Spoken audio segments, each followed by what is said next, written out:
Just moments ago, a noble was relentlessly mocking her, calling her a clueless peasant who had never seen the world. The sensible Ivy ignored these snobs, but the principal walking beside her wasn't going to let it slide. She comforted Ivy, telling her it was completely normal to be curious about such grand sights, and not to worry about what others thought. The man, however, wouldn't let it go. "Take a good look around," he sneered, "because chances like this don't come often." "I'm afraid I have to disappoint you," the principal replied. "Starting today, our Ivy will be living right here in the Imperial Palace. Right, Ivy?" "Yes," Ivy nodded. The man clearly didn't believe it. "You guys are obviously scammers." "I don't know who the real country bumpkin is here. Our Ivy has just joined the Imperial Genius Academy," the principal announced. As soon as those words were spoken, the crowd was left dumbfounded. That was a place even royal nobles struggled to enter. Instantly, the mockery turned into flattery. But Ivy remained completely unfazed. Compared to entering the Genius Academy, she felt that meeting the principal was her greatest fortune. Previously adopted, Ivy had been abused by her stepmother all day long. She rarely had enough clothes to wear or food to eat, and she was forced to do heavier labor than an adult. If the passing principal hadn't rescued her, she really might have died in some unnoticed corner. The kind principal eventually brought her to the orphanage, and love brought her back to life. Because of her rough past, she was much more mature than the other children there. When she saw that the Genius Academy provided free room and board, Ivy immediately made a plan. She was going to the Hajime Empire's Genius Academy. Through talent and sheer hard work, she scored full marks in every subject and earned her admission ticket.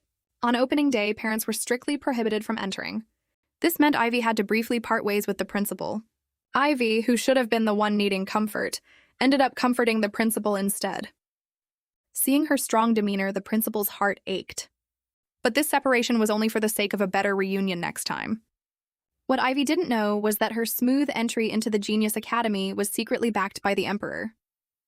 Ever since the Empress and the newborn princess tragically perished, the Emperor would often gaze at young children. This prompted the ministers to scheme about the heir to the throne, sending their own children to the Genius Academy right under the Emperor's nose. Originally, Ivy's application had been crumpled into a ball, but thankfully the Emperor noticed it just in time. "I don't see any shortcomings in her," the Emperor stated. "But Your Majesty, she's from an orphanage. This year's academy is supposed to determine the heir to the throne." The minister quickly realized he had misspoken, but it was too late. "When did I ever say I was choosing an heir?" the Emperor asked coldly. "The academy's purpose is to discover exceptionally gifted children. A 7-year-old girl gets full marks in all subjects. If she can't get in, who can?" Ultimately, the Emperor directly approved Ivy's admission. Upon entering the academy, Ivy wasn't like the arrogant, noble kids. She was exceptionally polite to everyone. Combined with her cute and lovable appearance, she quickly bonded with teacher Melody. At one point, Melody handed her a thick orientation book. Watching Ivy flip through it intently, Melody was just about to explain the contents when Ivy closed the book. "I've memorized it all," Ivy said. "This is an entire book." "Yes, I've memorized it." Melody looked shocked.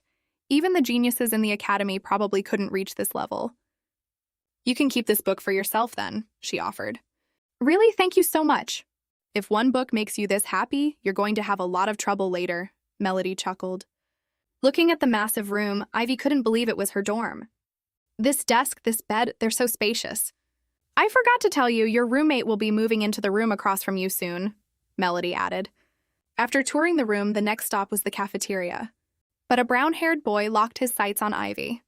He was furious, thinking that if a commoner hadn't taken up a spot, he could have attended the academy with his older brother. The more he thought about it, the angrier he got. Suddenly, he shoved Ivy hard from behind. Ivy thought she was going to fall awkwardly, but she realized the other person had face-planted onto the ground first. Still shaken, she opened her eyes and saw a pair of strong arms steadily holding her. "Are you okay?" he asked. Those deep blue eyes left Ivy momentarily stunned. It wasn't until someone reminded her that she snapped back to reality. Nothing, I'm fine." The brown-haired boy on the ground was still a bit defiant, until he heard the surrounding whispers. He realized he had just crossed Asher and Ruska, the son of a count and the son of a duke. A nobody like him couldn't afford to provoke them. Ivy planned to step forward and thank them, but a swarm of girls rushed over. The tiny Ivy was bumped around and quickly pushed out of the crowd. Unfortunately, she didn't get the chance to say thank you. It looked like she would have to find another opportunity. As Ivy left, she didn't know that Asher's gaze had never left her in the crowd. This girl, who entered the academy with a perfect score at the youngest age, had caught Asher's attention early on. Later, after the two boys finally shooed the others away and sat down to eat, Asher noticed Ivy looking for a seat. However, the other students were highly resistant to her commoner status. Spotting the two boys, Ivy jogged over to thank them. "It's no problem as long as you're not hurt," Asher said. "If you don't mind, can I sit with you?" Ivy asked. Asher was just about to agree, but his clueless friend Ruska rejected her on his behalf. "This kid likes to eat in silence." After Ivy left, Ruska smirked. "How was that? Handled perfectly, right?" "Honestly, you are hopeless," Asher sighed. "What is wrong with you?" Unable to find a seat, Ivy had no choice but to grab a sandwich and eat outside. Coming to a patch of woods, a captivating floral scent wafted from the bushes. This instantly sparked Ivy's curiosity. Realizing it was still early before curfew, Ivy dove into the bushes. Soon, two gravestones appeared before her. The Academy handbook had never mentioned this area. She thought about leaving quickly, but seeing that the gravestones hadn't been tended to in years, Ivy's habit kicked in. Back at the orphanage, she was used to cleaning. She just couldn't stand dirty things. Just as she was about to leave, the wildflowers nearby caught her attention again. Not long after, a man arrived. Seeing the flowers by the gravestones, he quickened his pace. Finally, behind the gravestones, he found Ivy fast asleep, holding a flower crown. Just as the Emperor was about to speak, Ivy shot up from the ground. "Is it past curfew?" Do you know what time it is? About 6 o'clock? Thank goodness it's not curfew yet.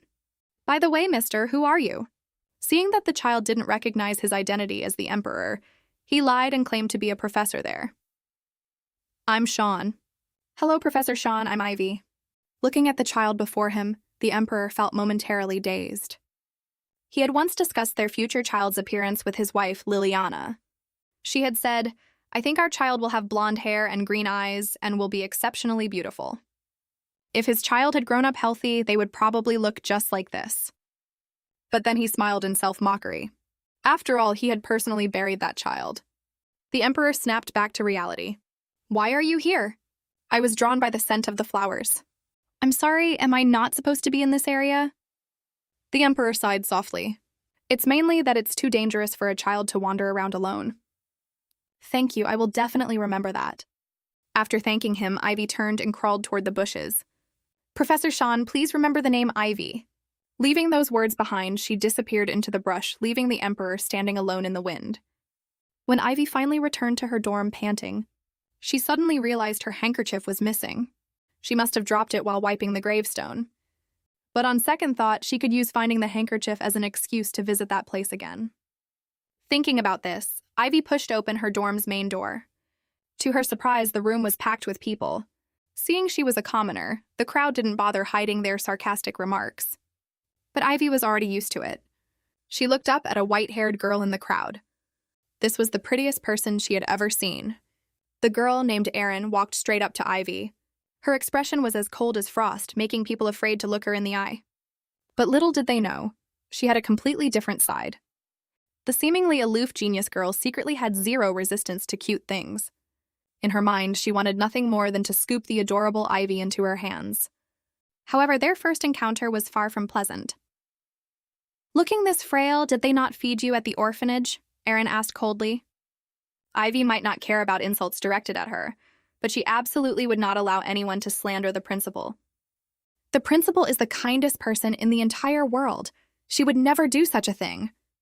The usually quiet Ivy uncharacteristically shouted, but the people around didn't care about her feelings. They just angrily scolded her for being too loud.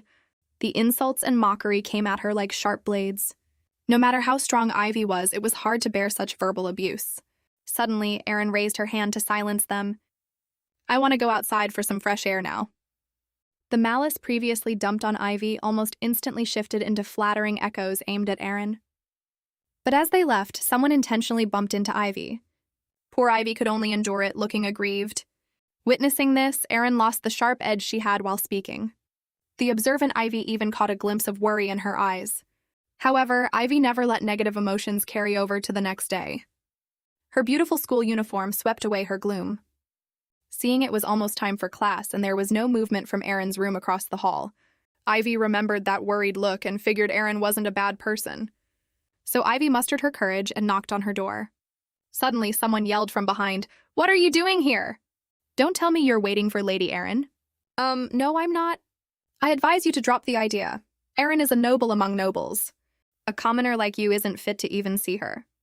Ivy was unceremoniously thrown out of the dorm building. She thought to herself, it seems she already has plenty of friends. Even so, Ivy still hoped to at least say hello. Not long after they chased Ivy away, Aaron came out of her room. Seeing those two, she had zero patience. "Oh, right, miss, some nobles use their commoner roommates as maids. You should give it a try." "But that girl won't do.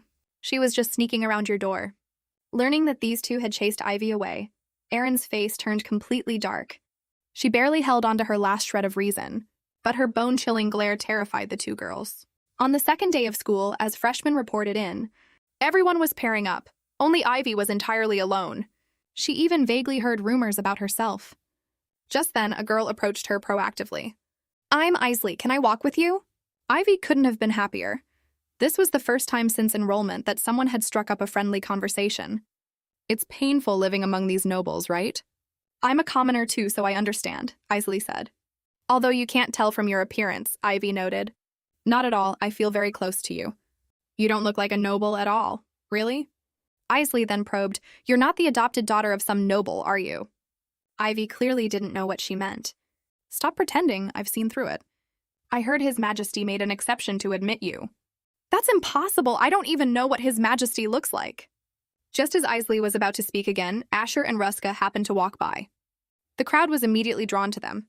Seeing Ivy didn't know their identities, Isley quickly explained. Asher is the third son of a duke, a genius showing extraordinary talent in every field. Ruska is the fourth son of a count, and though slightly behind Asher, he has a bright future too. And whoever between them becomes the crown prince will marry the wealthy Terrence family's daughter, Erin. But life always has variables, right? Everyone fantasizes about becoming the main character who pushes Erin out. Understand now? Yes, Asher and Ruska are very nice people too. Wait, do you know them? Yeah, look, they're walking over here. Asher? Isley was just about to apologize for Ivy's perceived rudeness. But to her surprise, Asher genuinely struck up a conversation with Ivy. Seeing Ivy and Asher chat like friends made Isley's eyes light up. She frantically hinted for Ivy to introduce her. "This is my friend," Ivy started. "Sorry, I'm a bit tired today," Asher interrupted. Aside from Ivy, he had absolutely no interest in talking to anyone else. Being ignored, Isley looked slightly awkward. "I think I should go back to my friends too." After saying goodbye to Ivy, Isley returned to a group of nobles. It turned out she had been sent to dig up Ivy's background. "Is she really the one His Majesty chose?" they asked. "I'm not entirely sure yet." The group froze. "What do you mean, not sure? Because of you, we've already spread the rumor to everyone?" Put on the spot, Isley had to bite the bullet and keep making things up. Based on her relationship with Asher, it definitely has to be true. Hearing this explanation, the crowd's attitude toward Isley softened. But this only dug her into a deeper hole. Under a teacher's guidance, a group of students toured the campus architecture. The tiny Ivy couldn't see clearly even on her tiptoes.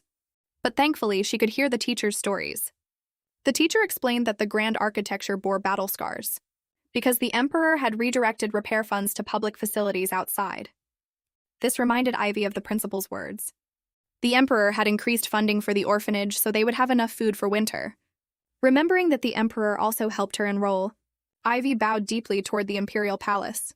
When she looked up at the window, joy instantly bloomed on her face. Wasn't that Professor Sean? The terrifying emperor was actually smiling foolishly at a commoner girl. In the grand hall, the ministers fell dead silent, even wondering if the emperor had gone mad. Precisely because of the emperor's unusually out-of-character actions, the rumor that Ivy would become the heir to the throne spread rapidly through the academy. Isley, who had started the rumor, was now riding a tiger she couldn't dismount. After asking Ivy, she realized Ivy didn't know the emperor at all. But the words were already out. To avoid being despised by her friends, she had no choice but to pin it all on Ivy. "Is His Majesty doing well recently?" a noble asked Ivy. "What do you mean?" Ivy asked. Hearing this, Isley raised her voice. "Oh my God, Didn't you say before that you were personally chosen by His Majesty? Isley didn't give Ivy a chance to speak. When I heard that, I was absolutely terrified. Was it a lie? Or are you deliberately lying to hide your lowly background? Seeing the situation spiral out of control, the teacher quickly stepped in to manage the room.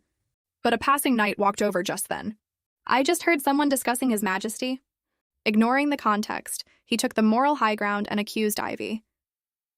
I understand children can act inappropriately out of jealousy, but His Majesty's name is not something you can freely tarnish. You could be expelled for this. The wrongfully accused little Ivy was now feeling both wronged and terrified.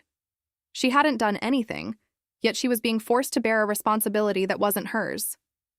Just as the situation seemed clear-cut, a sudden twist occurred. I can prove it. Ivy was indeed personally chosen by His Majesty. Asher's tone was calm but indisputable. His Majesty approved Ivy's enrollment because her grades were as excellent as mine, but she almost failed solely due to her low birth. Sir Knight, you understand my words, right? Of course, young master. It was always just a misunderstanding. Miss Ivy, my apologies. Saying this, the man scurried away. Before Isley could recover from Asher's words, he confronted her directly. As far as I know, Ivy has never spread any rumors, and she knows absolutely nothing about His Majesty's affairs. So, why are you, an outsider, manufacturing a misunderstanding in public? Just who exactly is tarnishing His Majesty's sacred name? Isley quickly looked to her friends behind her for help, but no one dared to associate themselves with her now. I think I made a mistake. Seeing her still making excuses and refusing to apologize to Ivy, Asher finally spoke up. Please think twice before you speak from now on. The words sounded gentle but felt like a silent slap to the face, completely destroying the prideful Isley's dignity. Before leaving, Asher, worried about Ivy, turned his head. He found Ivy cheering joyfully, thinking the Emperor truly had chosen her. She had been so worried she would be expelled over this. But Ivy's relief looked like gloating in Isley's eyes. How could Isley swallow this insult? Suddenly, she smiled wickedly. I just thought of a great idea. Seeing the students were tired, the teacher announced free time. Ivy suddenly heard people discussing news about the Emperor. She really wanted to see the benefactor who had helped her. So the naive girl followed their footsteps. But full of expectations, she only ended up finding an empty picture frame. Is this place still under construction? She wondered. Though a bit disappointed, she was still happy to be touring. She didn't expect to see portraits of people her age, though she didn't know their names. Then a smiling portrait made Ivy gasp. It was the most beautiful person she had ever seen. The figure was like morning light shining on a lake, bright and serene. Ivy was so mesmerized that she completely ignored the people around her. When she finally snapped out of it, the surrounding area was completely empty. When she went to open the door, she found it was firmly locked. Why would the door be locked? Gathering time arrived, and Ivy was nowhere to be seen. Aaron reported this to Melody. The professor rushed over upon hearing the news. You actually lost a child in the Imperial Palace? Are you crazy? Does anyone know where Ivy is? After a fruitless search, the principal sighed. It seems we can only wait until tomorrow morning to look for her. The palace has a very strict curfew. Ever since the battle for the throne 7 years ago, the Emperor, having lost everything, strictly enforced the curfew. Violators faced severe punishment. Now they could only pray Ivy wouldn't be found by the guards. However, the locked-up Ivy was completely unaware. She knocked on the door until her small hands were red, but there was no response. Although she was mentally stronger than her peers, as night fell and she was left alone among these eerie portraits, it was impossible not to be scared. She could only hide in a spot with light to gain a sliver of comfort. Suddenly her eyes lit up. The bright moonlight cascaded onto a portrait, gently illuminating the luster of red hair. Only these eyes made Ivy feel unafraid. She even felt a sense of warmth. But the cold and loneliness eventually swallowed her. Meanwhile, Asher also learned the news of Ivy getting lost. Leaving such a young child trapped in the palace all night could leave her with psychological trauma. We have palace passes, right? He asked Ruska. What are you trying to do? Let's go find Ivy. But the palace was far too massive. The two boys had no idea how long it would take. Who goes there? It is curfew time. The voice terrified Ruska. I am Asher Kalin. We hold Imperial Palace passes. But the following words completely shattered his composure. The passes I gave you were not meant to be used like this. The person approaching was the Emperor himself. Unsurprisingly, the two were lectured. Seeing they had no intention of leaving, the emperor asked, "Speak. Why are you here?" Asher explained Ivy's situation. Hearing this, the emperor's heart clenched. That child actually went missing in the palace? Considering the scale of the palace and the lack of guards on duty, he could only think of one solution. "You two go back first, but your majesty?" "I said you should go back now. I will have Seraphina look for Ivy." The two boys looked shocked, because Seraphina was currently the strongest mage and also the principal of the Genius Academy. Asher knew the palace strictly forbade the use of magic. If His Majesty broke the rules himself, the royal family's credibility would inevitably suffer. Asher couldn't fathom why the emperor was willing to take such a risk just to find Ivy. Seraphina was equally shocked. To use a tracking spell just for a child? "Your Majesty, did I hear that right? Don't make me repeat myself." Seeing the emperor's serious expression, she didn't question it further. To her, this was actually a good thing. She could finally show off her skills in the palace. "I wanted to succeed on the first try. You know magic inside the palace is often disrupted. If Liliana were here to help like before..." Mid-sentence, Seraphina knew she had messed up. "What do you mean by that?" "You better answer me honestly. I won't go easy on you just because you were good friends with my wife." You know Liliana was a bit special, right? Every time I was with her, my magic's precision would increase." "Why am I only finding out about this now?" "Because Liliana told me not to tell you." We should really hurry and find the child." Seraphina was terrified the emperor might tear her apart if she delayed any longer. At this moment, Ivy was cold and hungry. She didn't understand why people suddenly became so cold-hearted. Hasn't it always been like this? Recalling her past, she always wore thin clothes, did heavy chores every day, and got covered in bruises from the slightest mistake. Food was even scarcer. A piece of moldy bread was an entire meal. Fortunately, she met the principal. Only then was she able to eat until she was full. Suddenly, a soft light illuminated her. Ivy got up and looked at the scenery outside the window. It looked like stars falling into the mortal realm, and the beams of light seemed to be heading right toward her. Terrified, Ivy took 2 steps back. Suddenly, she heard a soft voice speak. "It's okay, she's looking for you." Ivy froze, not knowing who was speaking. When she turned around, there was only the gentle portrait. On Seraphina's end, she felt the connection. She quickly found Ivy's location. "Are you the teacher looking for me? I'm so sorry I missed the gathering time." "Oh my God, it really is such a small child. Are you okay? Do you have a fever?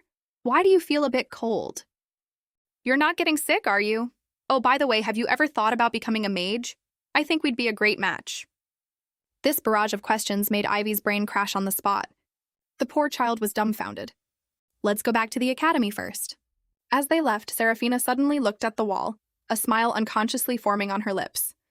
No wonder she found the child so quickly. It seemed Liliana was also giving her blessing. Outside the door, hearing that Ivy was safe and sound, the emperor breathed a long sigh of relief. He refused to step inside the room, first to avoid exposing his identity to Ivy, and second because he couldn't bring himself to face his late wife. Not long after, Seraphina brought Ivy back to the academy. To her surprise, Asher and Ruska were still waiting. "Why aren't you sleeping? Because we were very worried." This left Ivy a bit confused. "Yes, finding you today was all thanks to these two."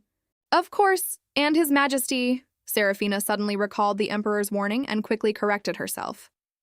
"And me, who happened to run into His Majesty." However, everyone was very curious about how she ended up locked in there. Ivy recalled the day's events. Although those people were suspicious, she had no proof. Maybe she really just zoned out and got lost. In the end, she just took all the blame herself. "All right, then we will put an end to this matter for now. Let's treat your hands first." "Thank you so much for today, Principal." After watching Ivy leave, the boys' expressions turned serious. "Principal, do you really think Ivy wandered in there by mistake?" "Absolutely not. I plan to track down the culprit first thing tomorrow morning." Ivy carefully opened her dorm door, terrified of waking her roommate. Suddenly, she noticed a sandwich on her desk. Did the teacher leave this for her? She was exactly hungry. Unbeknownst to her, the door across the hall wasn't fully closed. Seeing Ivy eat the sandwich, Erin finally closed her door with relief. She had been just as worried about Ivy as Asher was. Early the next morning, Asher unexpectedly heard people discussing Ivy, seemingly aware of the truth behind her getting lost. Ivy might forgive and forget, but Asher wasn't going to let them off so easily. "You guys made quite a scene yesterday, didn't you?" "Yes." "Now the principal knows everything." The participants might even be expelled. Seeing the reactions of the few people present, Asher had already guessed the gist of it. But he didn't accuse them directly. Instead, he said, "Don't you think it's absurd to be expelled over a commoner? Let me help you. Just tell me exactly what happened yesterday from start to finish." Finally, someone couldn't hold it in. "Actually, we were the ones who locked Ivy in the portrait room." Another person quickly added, "Isley put us up to it. I swear we just wanted to scare her." Asher sighed softly. "Thank you for your honesty. Therefore, I promise on my family's name to keep this a secret." However, shouldn't those who did wrong apologize to the victim? Having handled the accomplices, the only one left was the mastermind of the incident. Compared to those lackeys, this person had to get the punishment she deserved. And an eye for an eye was the best kind of punishment. Can we talk in private? Faced with Asher's public invitation, how could Isley refuse? The two stepped outside. Just as Isley's heart was fluttering, Asher said he wanted to take her somewhere, just the two of them. This made Isley ecstatic. It didn't take long for them to reach a room. But the moment Isley stepped inside, the door behind her slammed shut. "Lord Asher, you're joking, right? Does this scene look familiar to you? Did you ever consider Ivy's feelings when she was locked up?" "I didn't do it." "Since you are still lying, there is nothing more I can do." Isley clearly didn't have Ivy's mental resilience. The pitch-black room instantly crushed her sanity. She turned around, crying and begging Asher for mercy. "I was wrong. I'm the one who locked Ivy up. I'll never do it again." The next moment, the door opened. But standing at the doorway was Ivy, the very person she thought was her good friend, only to discover she was the culprit who imprisoned her. This made little Ivy very sad. But Isley didn't seem remorseful at all. "Did you think I was an easy target? How dare you bewitch Lord Asher into taking revenge on me?" As she spoke, she lost control and raised her hand to slap Ivy, but someone firmly caught her wrist. "Haven't you made enough of a scene? Let go of me!" But upon seeing who had arrived, Isley instantly went quiet. Because standing before her was the principal. "Does everything you just said not count anymore?"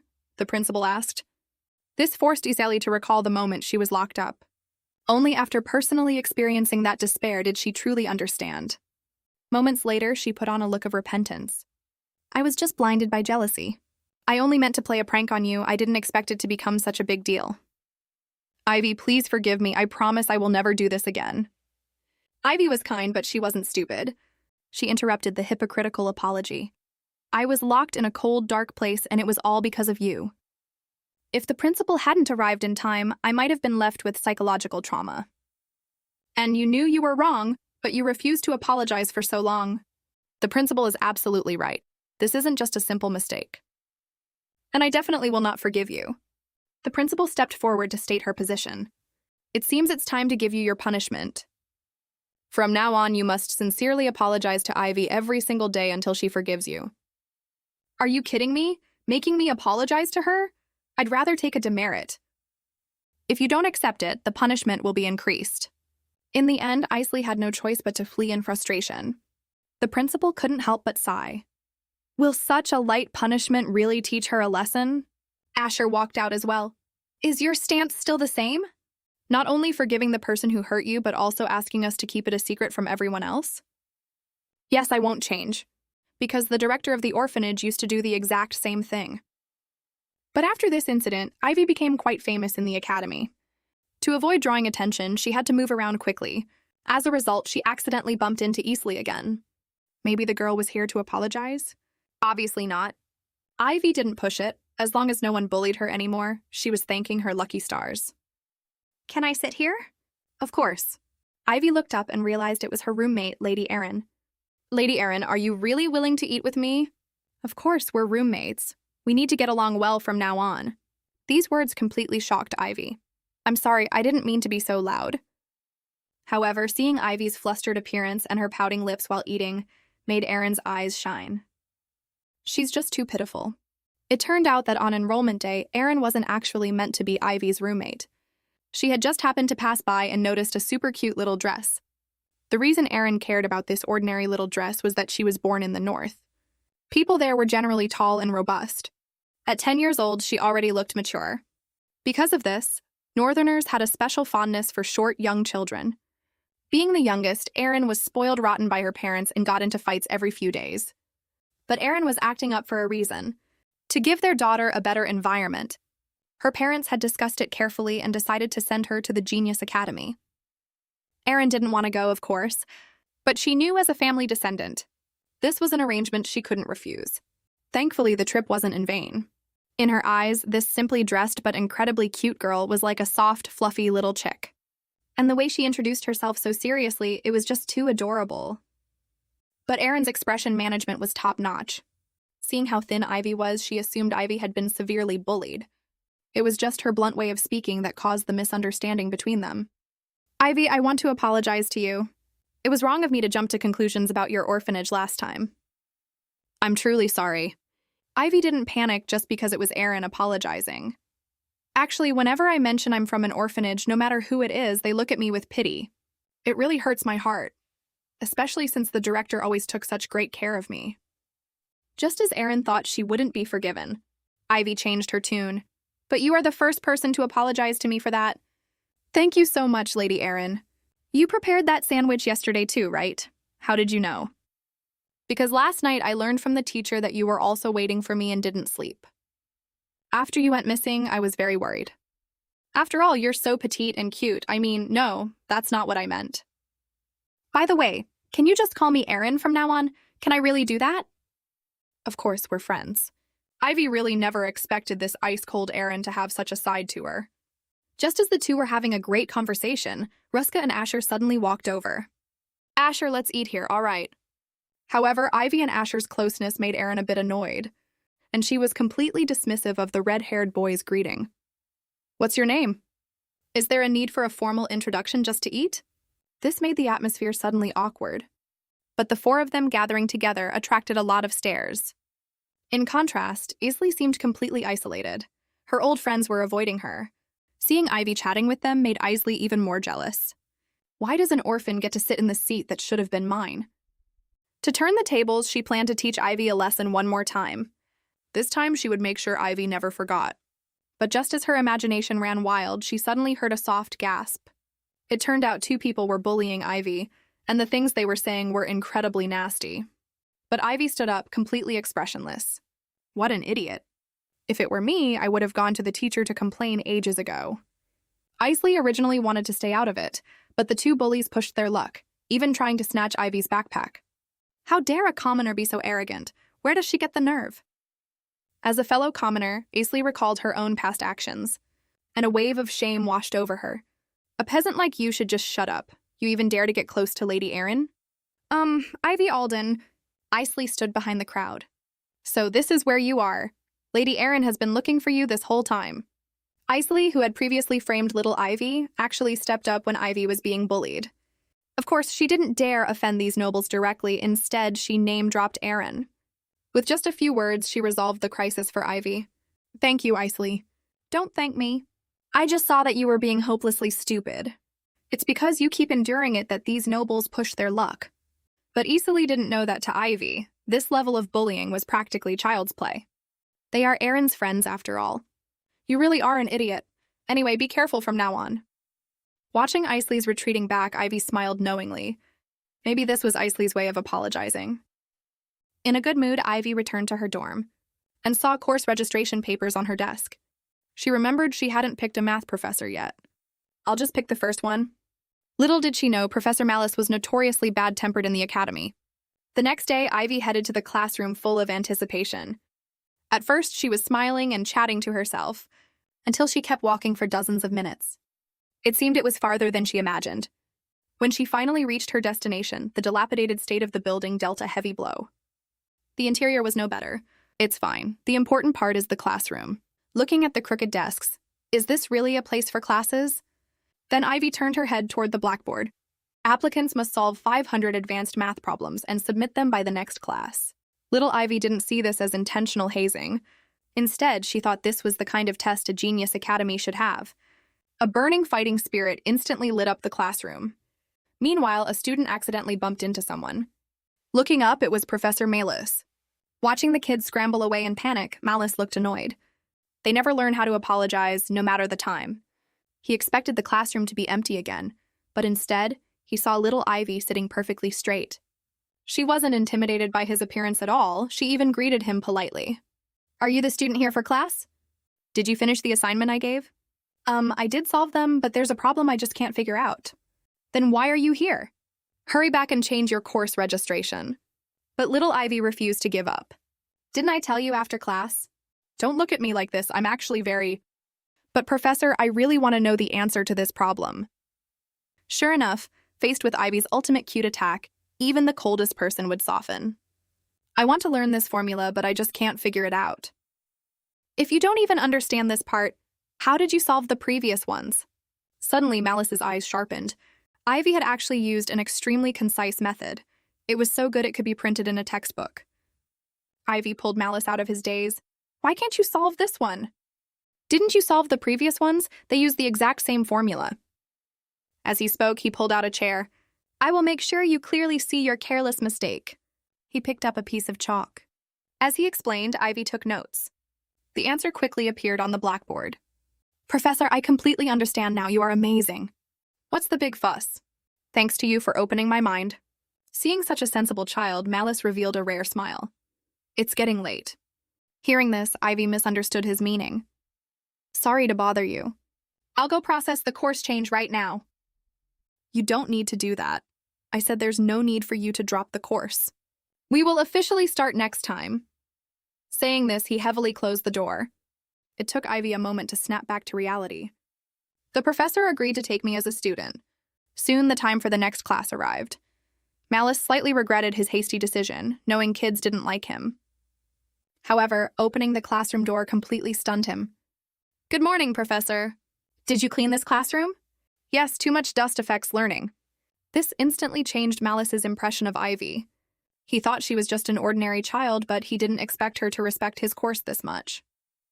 Faced with this kind of Ivy, how could he bear to keep a straight face? Well, to concentrate, physical stamina is also important. You don't need to do this kind of thing in the future. "Okay, Professor." Seeing Ivy's happy face, Malice finally dropped his icy demeanor. Thus, a class with only one student began. When facing a problem, Ivy would eagerly raise her hand. After solving it, she would high-five Malice to celebrate. Unknowingly, the professor was changed by this hard-working, kind child. Of course, besides her excellent character, there was her absolute talent. Her ability to grasp things instantly gave him a sense of accomplishment. If this child is heavily cultivated, maybe... With this thought in mind, Malice sought out the principal. Meanwhile, the hard-working little Ivy didn't forget to do math problems even while eating. Learning she was being taught by Malice, Ruska was shocked. "Is that the terrifying professor?" Clearly, Ivy hadn't heard the rumors.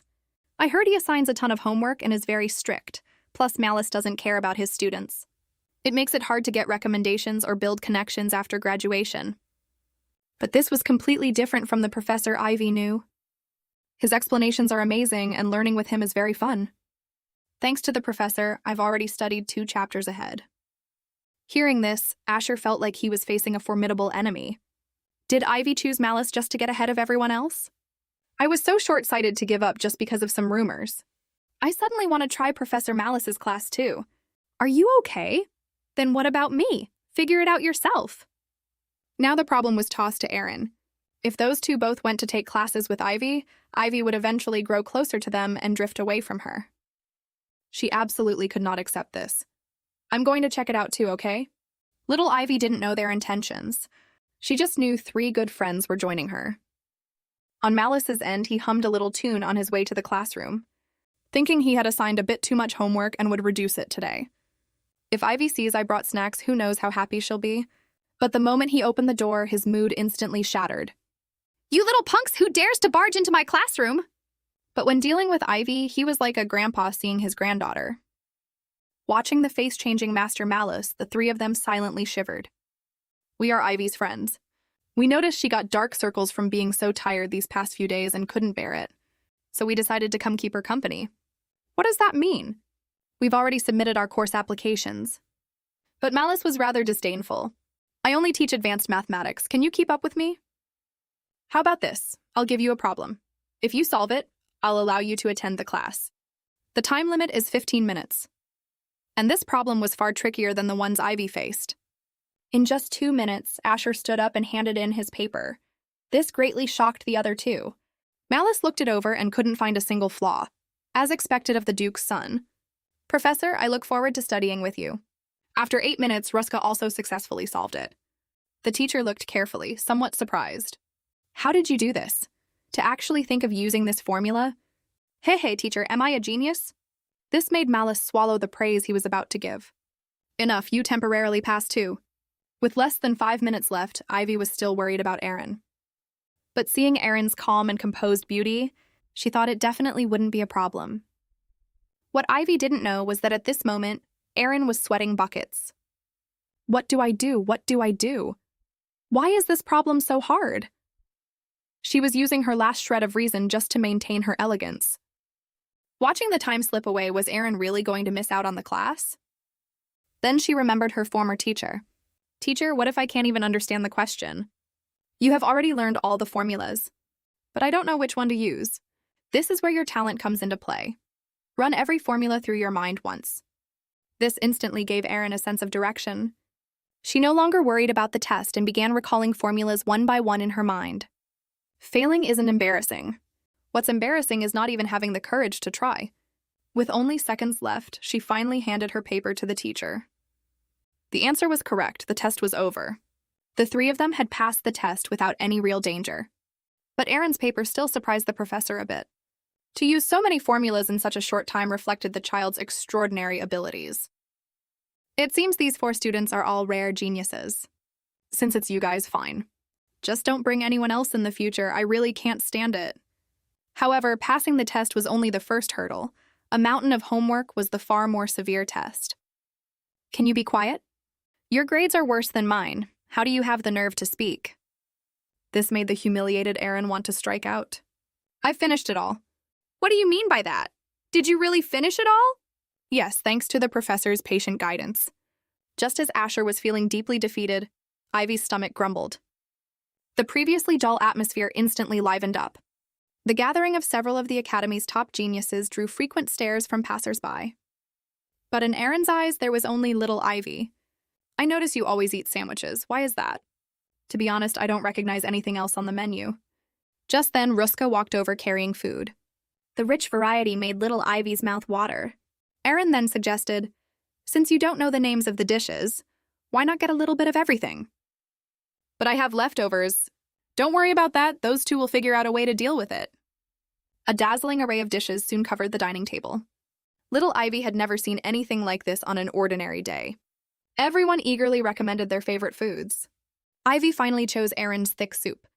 With just one bite, her hand holding the spoon went completely out of control. This was truly the most delicious food she had ever eaten. It seems to suit your taste. Eat slowly, no rush. Lord Ruska has already inhaled 2 massive bowls. Aaron looked over with a friendly gaze. Can't you eat a bit more politely? Look at Asher Kalen, since when do you eat 4 plates? In just a few minutes, the 2 boys wiped out everything Ivy couldn't finish. Should we get another plate? Sure. On the way to get more food, Ruska finally couldn't help but ask the question on his mind. Didn't you prefer not to interact with people before? Why are you so close to Ivy now? I'm just doing things according to my own habits.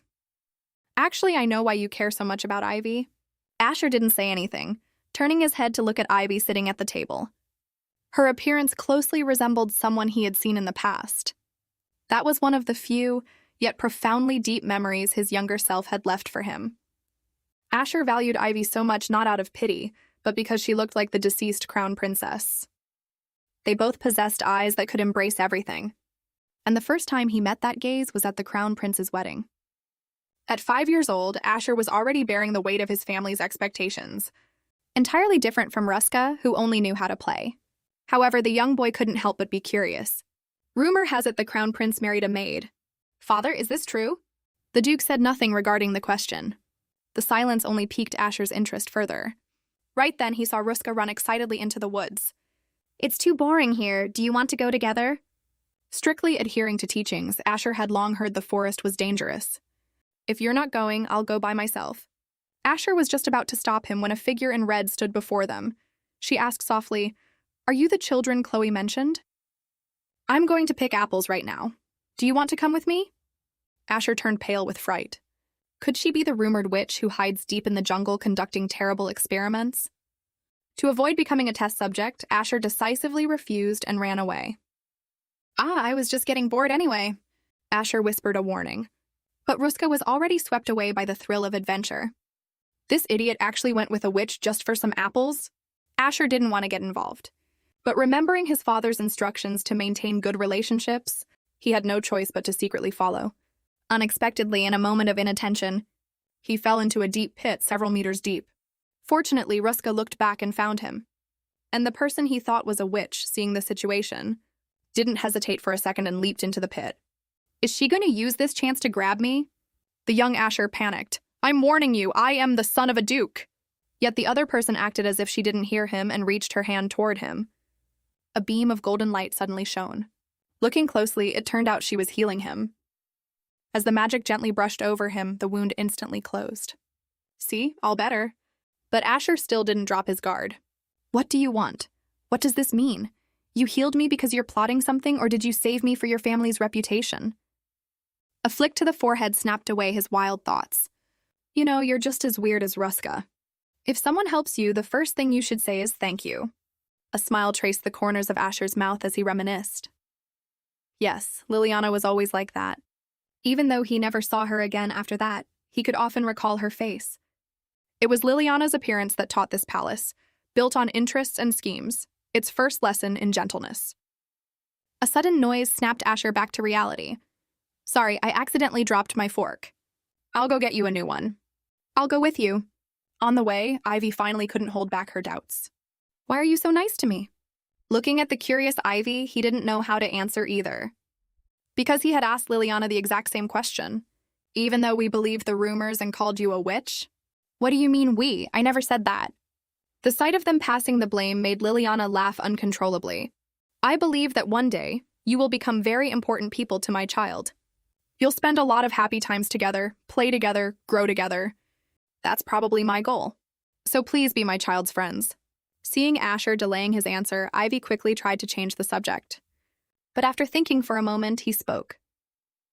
Because we are friends. The word friends echoed gently in Ivy's heart. This was the first time she had been solemnly called a friend. And from this moment on, she suddenly realized that she seemed to have more than just one such friend. Early the next morning, Ivy came to Aaron's dorm. This outfit of yours is truly beautiful. Good morning, Ivy. Is today a special day? It seems you don't know yet. Today is Guardian Day. Every student is assigned a guardian. Today is the day they send us gifts. I didn't know about it at all. However, as a commoner, Ivy shouldn't have a guardian. To make up for little Ivy's disappointment, Aaron decided to bring her some snacks as compensation. Arriving at the main hall, it was already piled high with gifts. The people around, seeing Ivy's excited expression, couldn't help but mock her again. What is that guy doing here? She's not getting a gift anyway. Ivy ignored them, figuring she would just look and head back. As names were called one by one, many students received the gifts they desired. Even if she wasn't the one receiving the gift, seeing how happy these people were made her happy too. But her kindness was not met with kindness in return. Since she felt she was ruining the vibe, Ivy decided to just turn and leave. Suddenly, her name was called. Did she hear it wrong? Was there really a gift for her? Is Ivy Alden here? I'm here, teacher, I'm right here. Please accept your gift. With an excited heart and trembling hands, this was her first time receiving a gift packaged with such care. It was just like in a fairy tale. Just as she was about to head back to her dorm, someone suddenly reached out. Hand it over, let me inspect it. How could a poor beggar like you receive such a luxurious gift? Little Ivy wanted to argue back, but didn't know how to start. The crowd immediately chimed in. But my name is clearly written right here. Names can be written wrong. What makes you think it belongs to you? Stop it! Hearing this, everyone looked back. There is no proof that this gift doesn't belong to Miss Ivy. Are you just going to recklessly accuse her? Israella stepped into the crowd. Miss Ivy, are you all right? Ivy knew this name was on the same level as Aaron's. Lady Israella, she's a commoner. Don't you find it suspicious? Is that how it is? It seems you still have your doubts. If that's the case, Miss Ivy, I don't really like this suggestion. But to dispel everyone's doubts, please open the gift right here.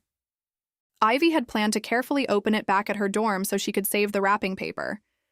That obviously wasn't an option now. She tried to be as gentle as possible so the paper wouldn't wrinkle. But someone nearby, annoyed by how slow she was being, snatched it and ripped the packaging to shreds right in front of her. Seeing the gift, they let out a contemptuous laugh. Looking at the shabby item, they sneered, "Just as I thought. I told you, how could a commoner have a guardian?" With that, they tossed it casually. A black stone fell out, slowly rolling to a stop in front of Ivy.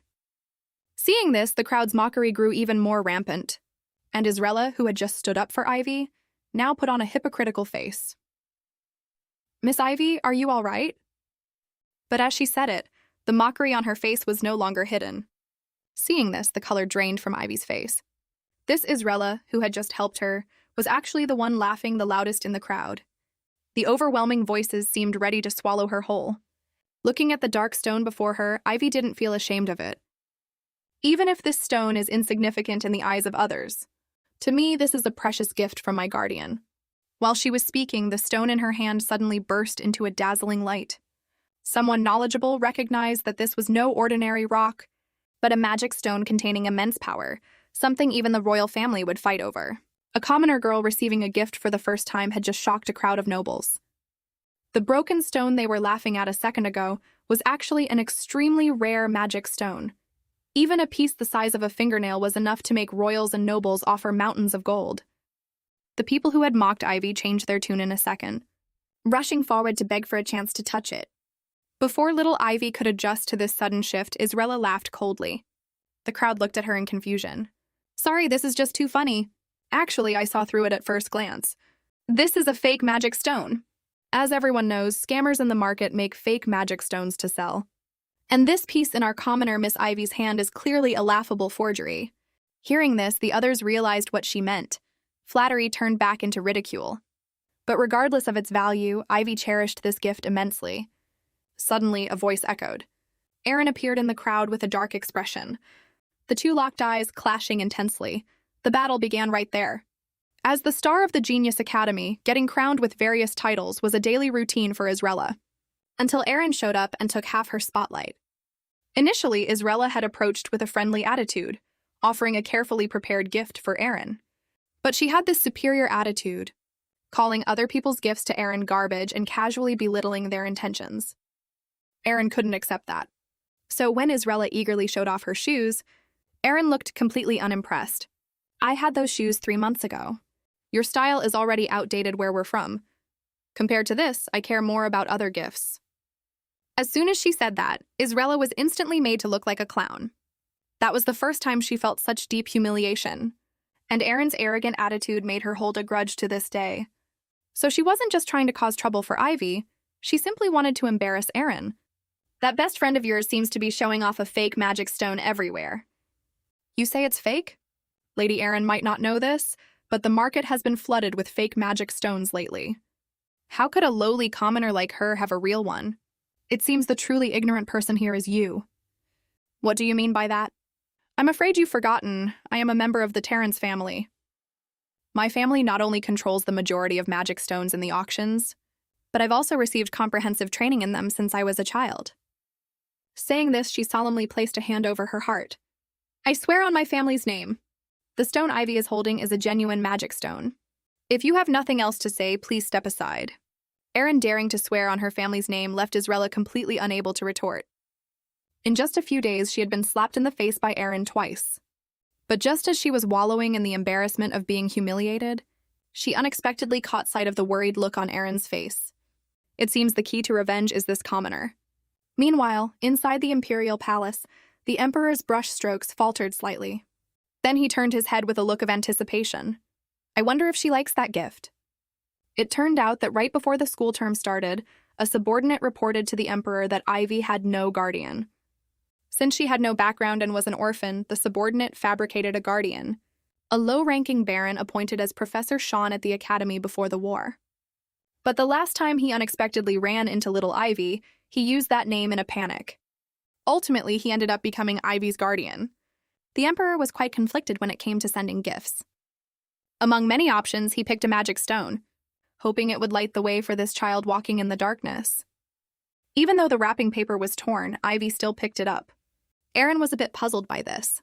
"This is a gift specifically given to me by my guardian. Every piece of wrapping paper counts as their good intentions." Hearing this made Aaron resent the person who tore the packaging even more. You, calm down.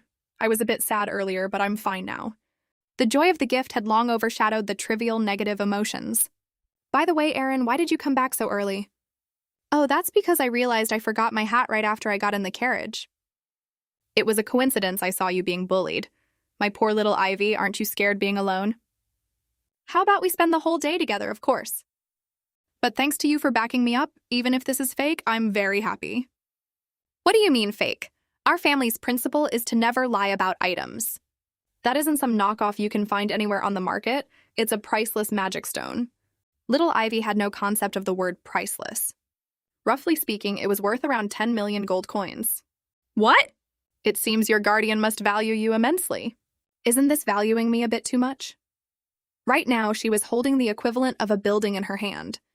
At that moment, seeing it was getting late, Aaron got up to leave. Ivy, what are your plans for the afternoon? Go to class, of course.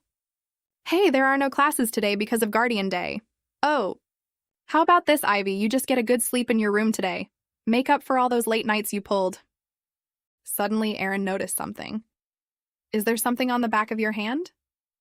It must be dust. After Aaron left, Ivy looked worried. She had no idea why this thing had appeared on her hand. She hoped it would disappear quickly, otherwise her friends would definitely hate her. A few hours later, Ivy sat up abruptly in bed. She didn't expect to sleep from noon all the way until the sun went down. Looking down at the magic stone, she quickly put it away. By chance, she found the handkerchief she had dropped earlier inside the box. Clever Ivy immediately connected the dots to Professor Sean. Could my guardian be him? So she hurried to that grave from last time. Through the jungle and over the thorns, she finally found him there. Professor, I'm over here, it's me. As she spoke, entirely unaware, golden runes lit up on the back of her hand. Hearing her, Sean turned around. I'm Ivy Ald, She embarrassingly got stuck. Sean pulled her out in one swift motion. Are you hurt? I'm fine, Professor Sean. Seeing Ivy covering her right hand, he asked, Is your hand hurt? No, she was intentionally hiding it from him. If you don't treat the wound, it will get worse. Just as her secret was about to be exposed, her hand suddenly looked clean again. Seeing that Ivy had only torn her dress, Sean finally relaxed. Thank you so much for your gift. I've never seen such a mesmerizing stone. But I heard magic stones are outrageously expensive. Is it really okay to give this to me? Of course, as long as you like it. This magic stone is just something lying around my house unused. Unused? I will cherish it carefully, Professor. By the way, what is the name of your class? No matter how hard I search, I can't find it. Sean looked slightly awkward. I decided not to teach this semester. Then what about your office? This left the Emperor completely stumped. That evening, he ordered the principal to set up an office for him. Really? You're going to this extent just for that child? Actually, you don't have to work this hard. Professor Malice said he's willing to be Ivy's guardian. Doesn't that solve everything? I heard the professor is about to retire. He likes Ivy so much that he's willing to delay his retirement. Just hurry up and prepare the office for me. You're joking, right? I'm not joking with you, just do as I say. Kicked out of the room, the principal was utterly dumbfounded. Is this still the Emperor I know? After school the next day, the professor informed them that starting next week, they would move to the main building for classes. Although it's a bit small, it's more than enough for the 4 of you. When there's no class, you can use it as a lounge. But if you forget to do your homework because of this, you will be barred from entering. After the professor left, Aaron began to sigh heavily. I don't want to go home this weekend. I just want to stay and keep my little Ivy company. Because it was the first weekend of the academy, it was customary for everyone to go home and show their faces. The parents would come pick them up tomorrow. Asher, are you going home too? Of course, my family's estate is nearby. Ivy, are you not going anywhere? If you stay at the academy alone, you'll be very lonely. After all, the orphanage is too far from here. At this moment, Ruska suggested, Do you want to go to the festival? I heard there are... Sorry, just swatting a bug that can't talk. I was swatting a bug too. Before long, students were picked up by their parents one by one. Asher and the others also said their goodbyes to Ivy. The whole academy instantly felt empty. Actually, she really wanted to go see the festival. On enrollment day, a quick glance from the carriage window had shown her the bustling, lively streets. It was truly breathtaking and made her heart race. For a girl from an orphanage, it would be an unforgettable experience. However, Academy rules stated that students couldn't go out without a guardian. Ivy could only jog back. But when she opened a door, she found Professor Sean already waiting there. Little Ivy didn't understand the underlying reasons. She only knew Professor Sean was a great person. Led by Sean, Ivy toured his office. The books filling the shelves dazzled her. "You must have read all these books, Professor." "Of course." Hearing this, Ivy's eyes lit up. "If that's the case, if I have something I don't understand, can I come here and ask you?" "Of course, you can come find me anytime." Normally, the Emperor was swamped with official duties. But somehow, looking at Ivy's face, he just wanted to say yes. Suddenly, a loud noise came from outside the window. Ivy turned and saw the street festival in full swing. Sean was worried the noise might scare her, but he noticed Ivy was already completely captivated by the brilliant view. Seeing this, Sean suggested taking her to see the festival together. It's getting a bit late, we probably shouldn't. Besides, I'm not that curious anyway." "Is that so? I originally planned to go to the festival with you." "Looks like I'll have to go by myself." No, actually, I really love festivals." And so, following Professor Sean, little Ivy finally got her wish and arrived at the festival. Everything here sparked her curiosity. But whenever Sean wanted to take out money to buy something, she would desperately try to stop him, or lie and say she didn't like it. This left Sean at a loss for what to do, until he saw a balloon-popping game. "Should we try that? No need." But as she said this, the envy in her eyes was practically overflowing. Even so, she didn't want him to spend money. However, Sean wasn't going to let her have her way this time. "Let's play around anyway." "It really doesn't matter, Professor, you misunderstood. I'm doing this because I want to play." This made little Ivy quite embarrassed. "Good luck, Professor Sean." Sean smiled slightly, threw a dart, and completely missed the target. Seeing one chance wasted, Ivy quickly corrected his aim. "You need to—" That dart almost hit the shop owner in the head. "This is really too hard. Maybe a child playing would be better." "Can you help me out?" Ivy, entrusted with the critical mission, picked up the dart. With this last chance, she was incredibly serious. She aimed and threw. Unexpectedly, she easily won a stuffed animal. I did it! Professor, hurry up and take this. Ivy, you're amazing!" "But I don't like this doll. If you give it to me, I'll just throw it away." How could little Ivy bear that? "Then let me hold on to it for now." Seeing how much Ivy cherished it, Sean felt all his effort was worth it. While they were talking, the crowd on the street suddenly surged for some reason. Sean was pushed left and right. When he turned back, the Ivy behind him had disappeared. And when Ivy finally squeezed out of the crowd, she couldn't find Professor Sean either. No matter how much she shouted, it was no use. The principal once said that if you get lost, you should wait right where you are. To avoid blocking the pedestrians, Ivy found an alley to hide in. Even though she believed the professor would come looking for her, the noisy crowd still scared her a bit. Just then a figure appeared. She thought it was Professor Sean, but it turned out to be a middle-aged man. "Did you get separated from your mom and dad?" Looking at the man's appearance, Ivy didn't dare answer right away. He looked around and smiled. "I've watched you standing here for a long time. You're definitely lost." Saying that, he pulled Ivy out of the alley. Could our little Ivy have run into a bad guy? Meanwhile, Sean was frantically searching for Ivy. In his panic, he even mistook other children for her. Cold sweat soaked his clothes. That long-forgotten sense of despair struck again, just as suffocating as when he returned victorious from battle, only to hear the devastating news of his wife and daughter's passing. This time he swore he would never let the same tragedy repeat itself. Just as he was about to tear off his disguise and deploy the city guards, a man offered a clue. "Are you looking for a blonde girl? Where did you see her?" Realizing he was losing composure, Sean quickly adjusted and apologized. "You can go check the lost and found.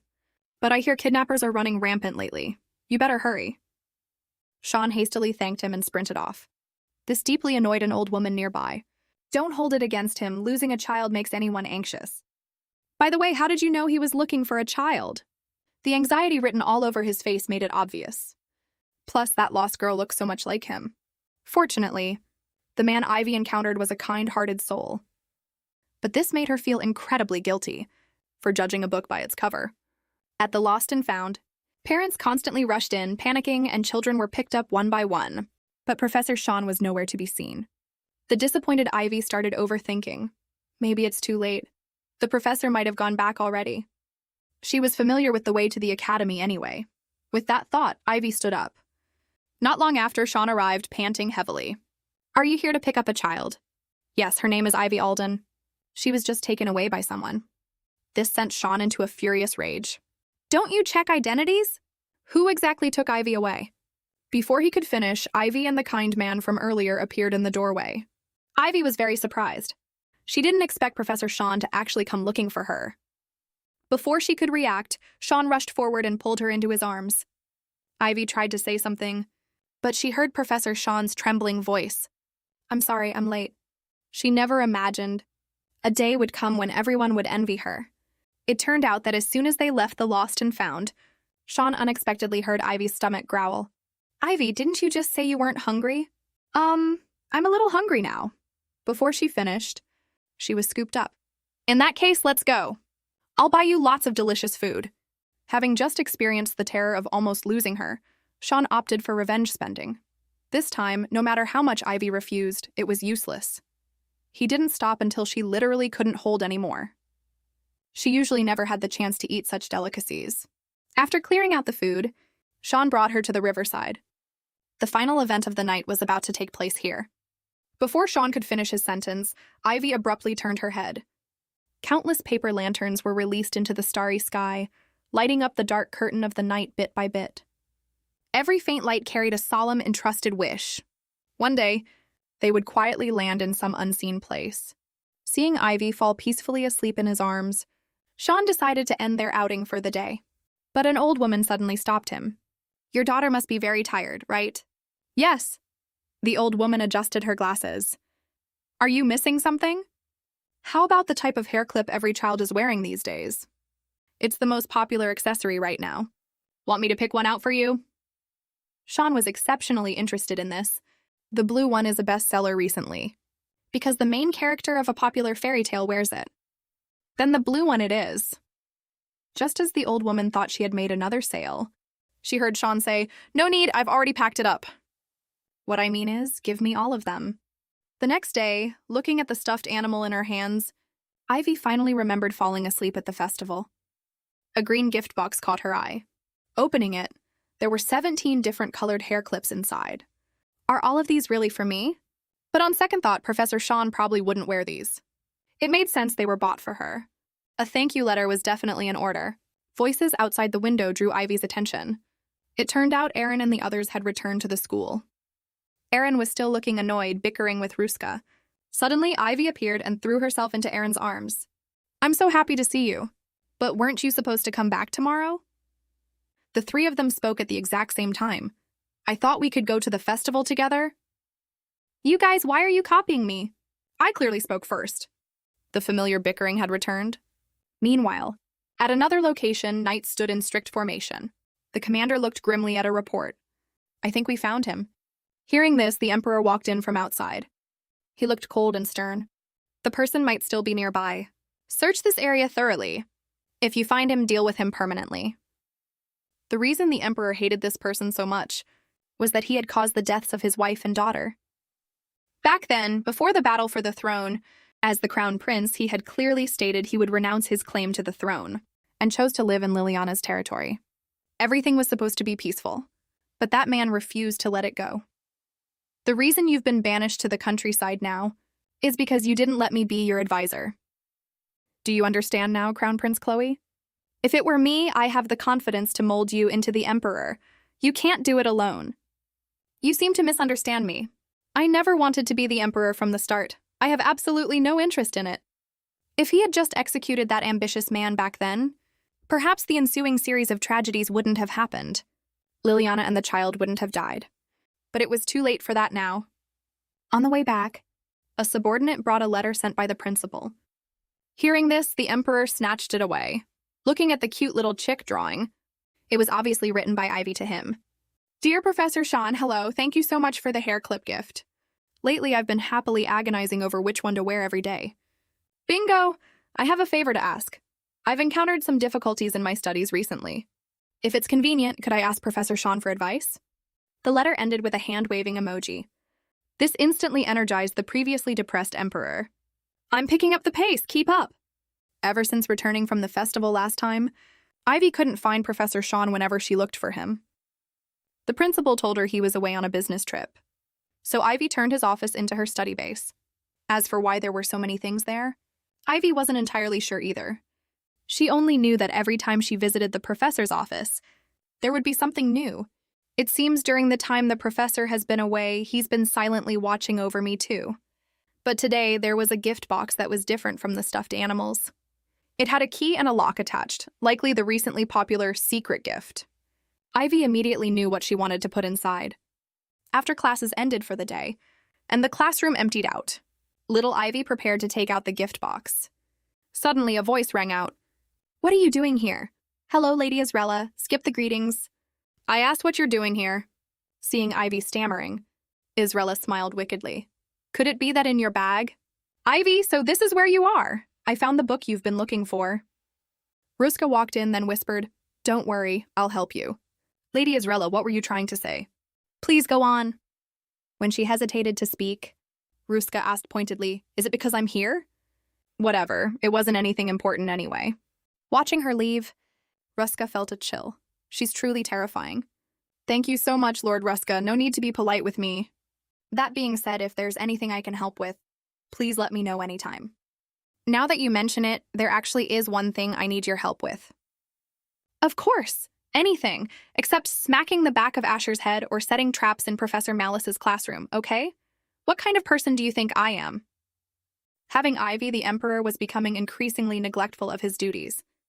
The work he usually finished ahead of time was now dragged out as long as possible just so he could see Ivy. The ministers didn't dare say a word, even looking at the mountain of official documents. "Don't worry, I'll do it when I get back." Of course, the Emperor was aware of this state too. This work style was completely unlike his usual self.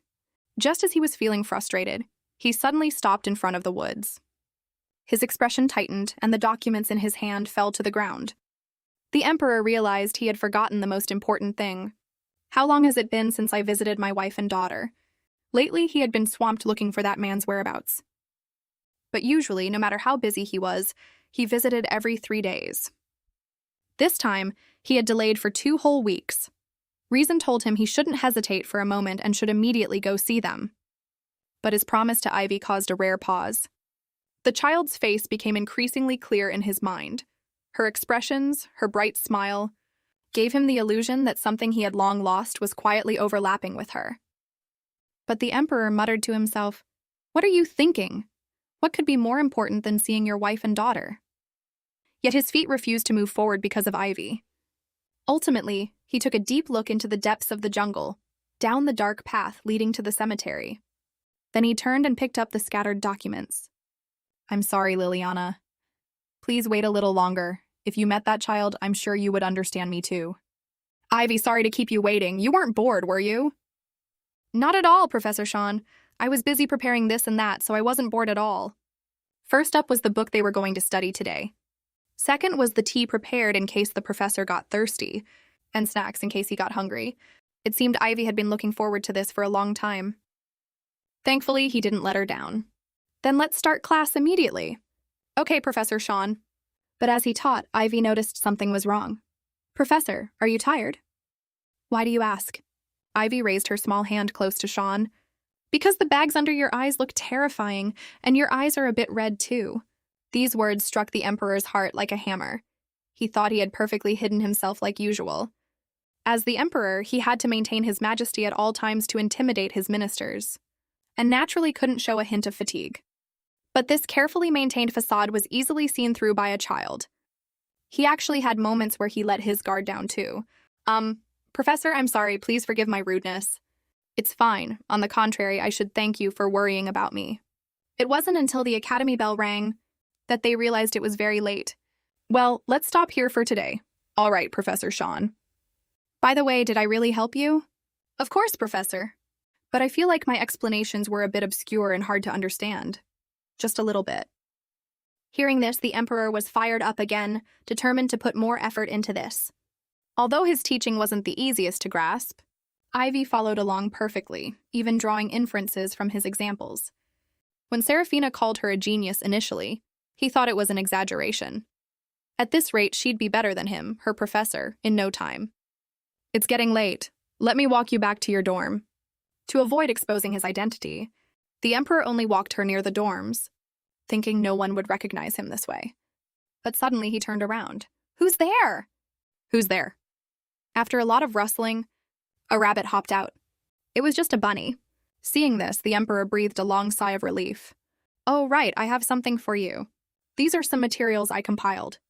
They'll help with your studies. Receiving the materials, Ivy treated them like a treasure. Thank you, Professor. Then they waved goodbye. At this moment, Ivy didn't know that her conversation with the emperor had been clearly overheard by Israela hiding behind a tree. Poor little Ivy had been targeted by a bad person again. It turned out Israela accidentally overheard Sean and Ivy's conversation. But when she told her father about it, he was dismissive. The family only cared that she had ruined her relationship with Aaron. But that's because she always sides with that peasant. Her father looked disappointed. I thought you at least had a clear head. It seems my expectations were too high. You don't need to bother coming home from now on. Until you prove your worth.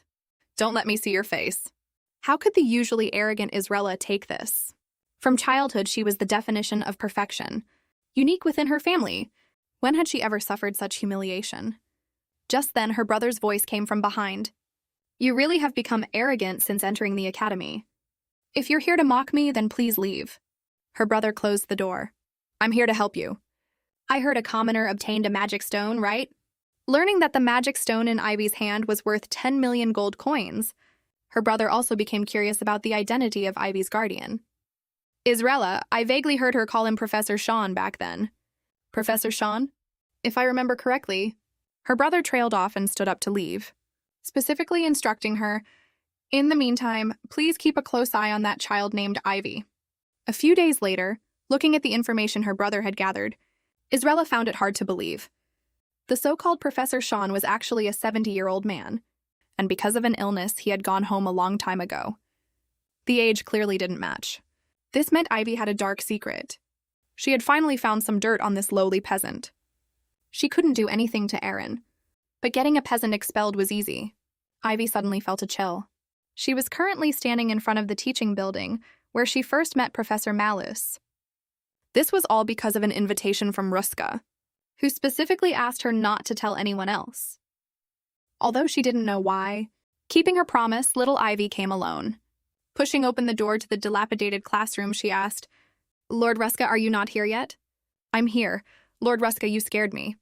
Sorry, actually I've been here for a while. So can you tell me now? Why did you ask to meet alone?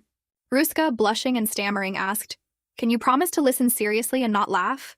Of course, I absolutely won't laugh at you. After I'm done, you can refuse too. The kid was being so formal, could it be, Thank you so much, Ivy. I finally solved this problem. You really are the best. Even though he came to ask Ivy for help with a math problem, Ivy could feel Ruska's progress. With just a little guidance, Ruska immediately deduced the answer. But why didn't you go to Professor Malus? I couldn't. He's too intimidating. Just think about it. He'd definitely say, You're a smart kid, you just refuse to put in the effort. It would be exactly like that. But why did you want me to tutor you secretly? Because I didn't want to look like I was trying too hard. He couldn't catch up to Asher anyway. Even Professor Malus looked at Asher with admiration. Working desperately hard only to still fall short would just make him look pathetic.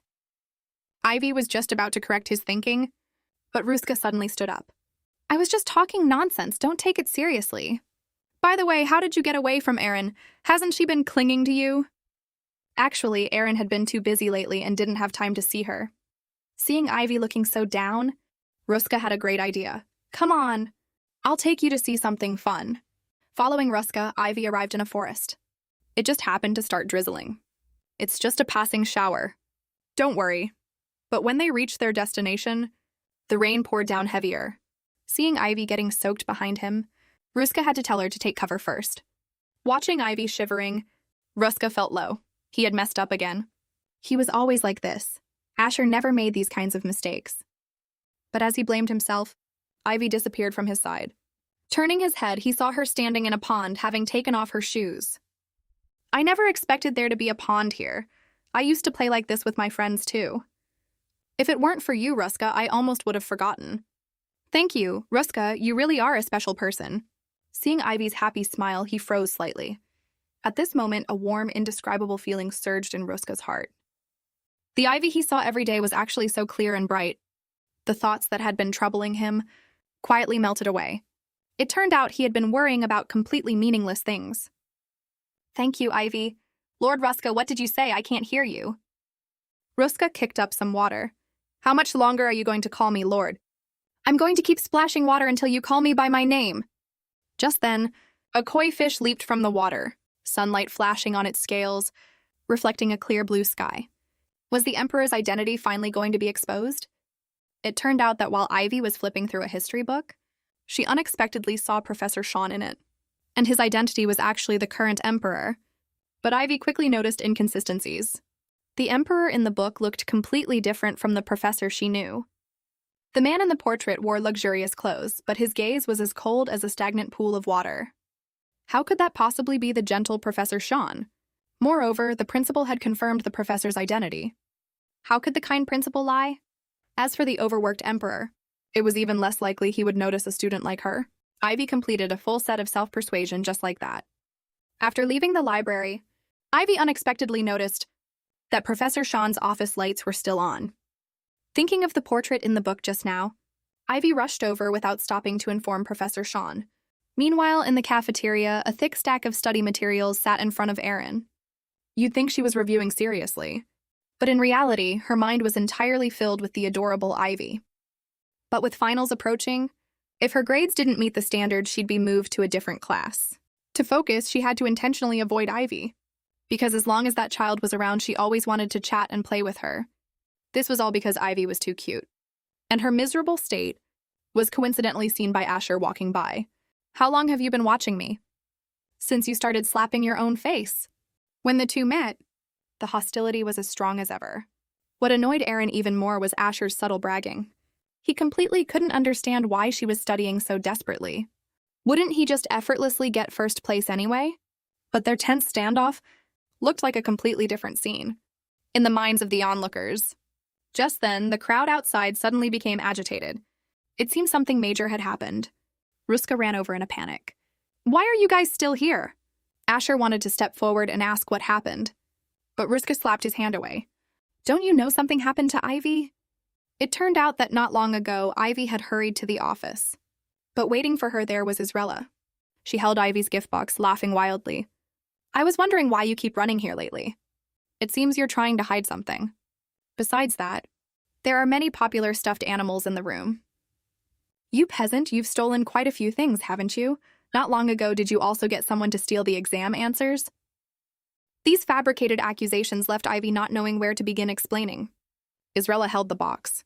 "Can you open it and show me?" Seeing Ivy hesitate, Israela became even more certain of her guess.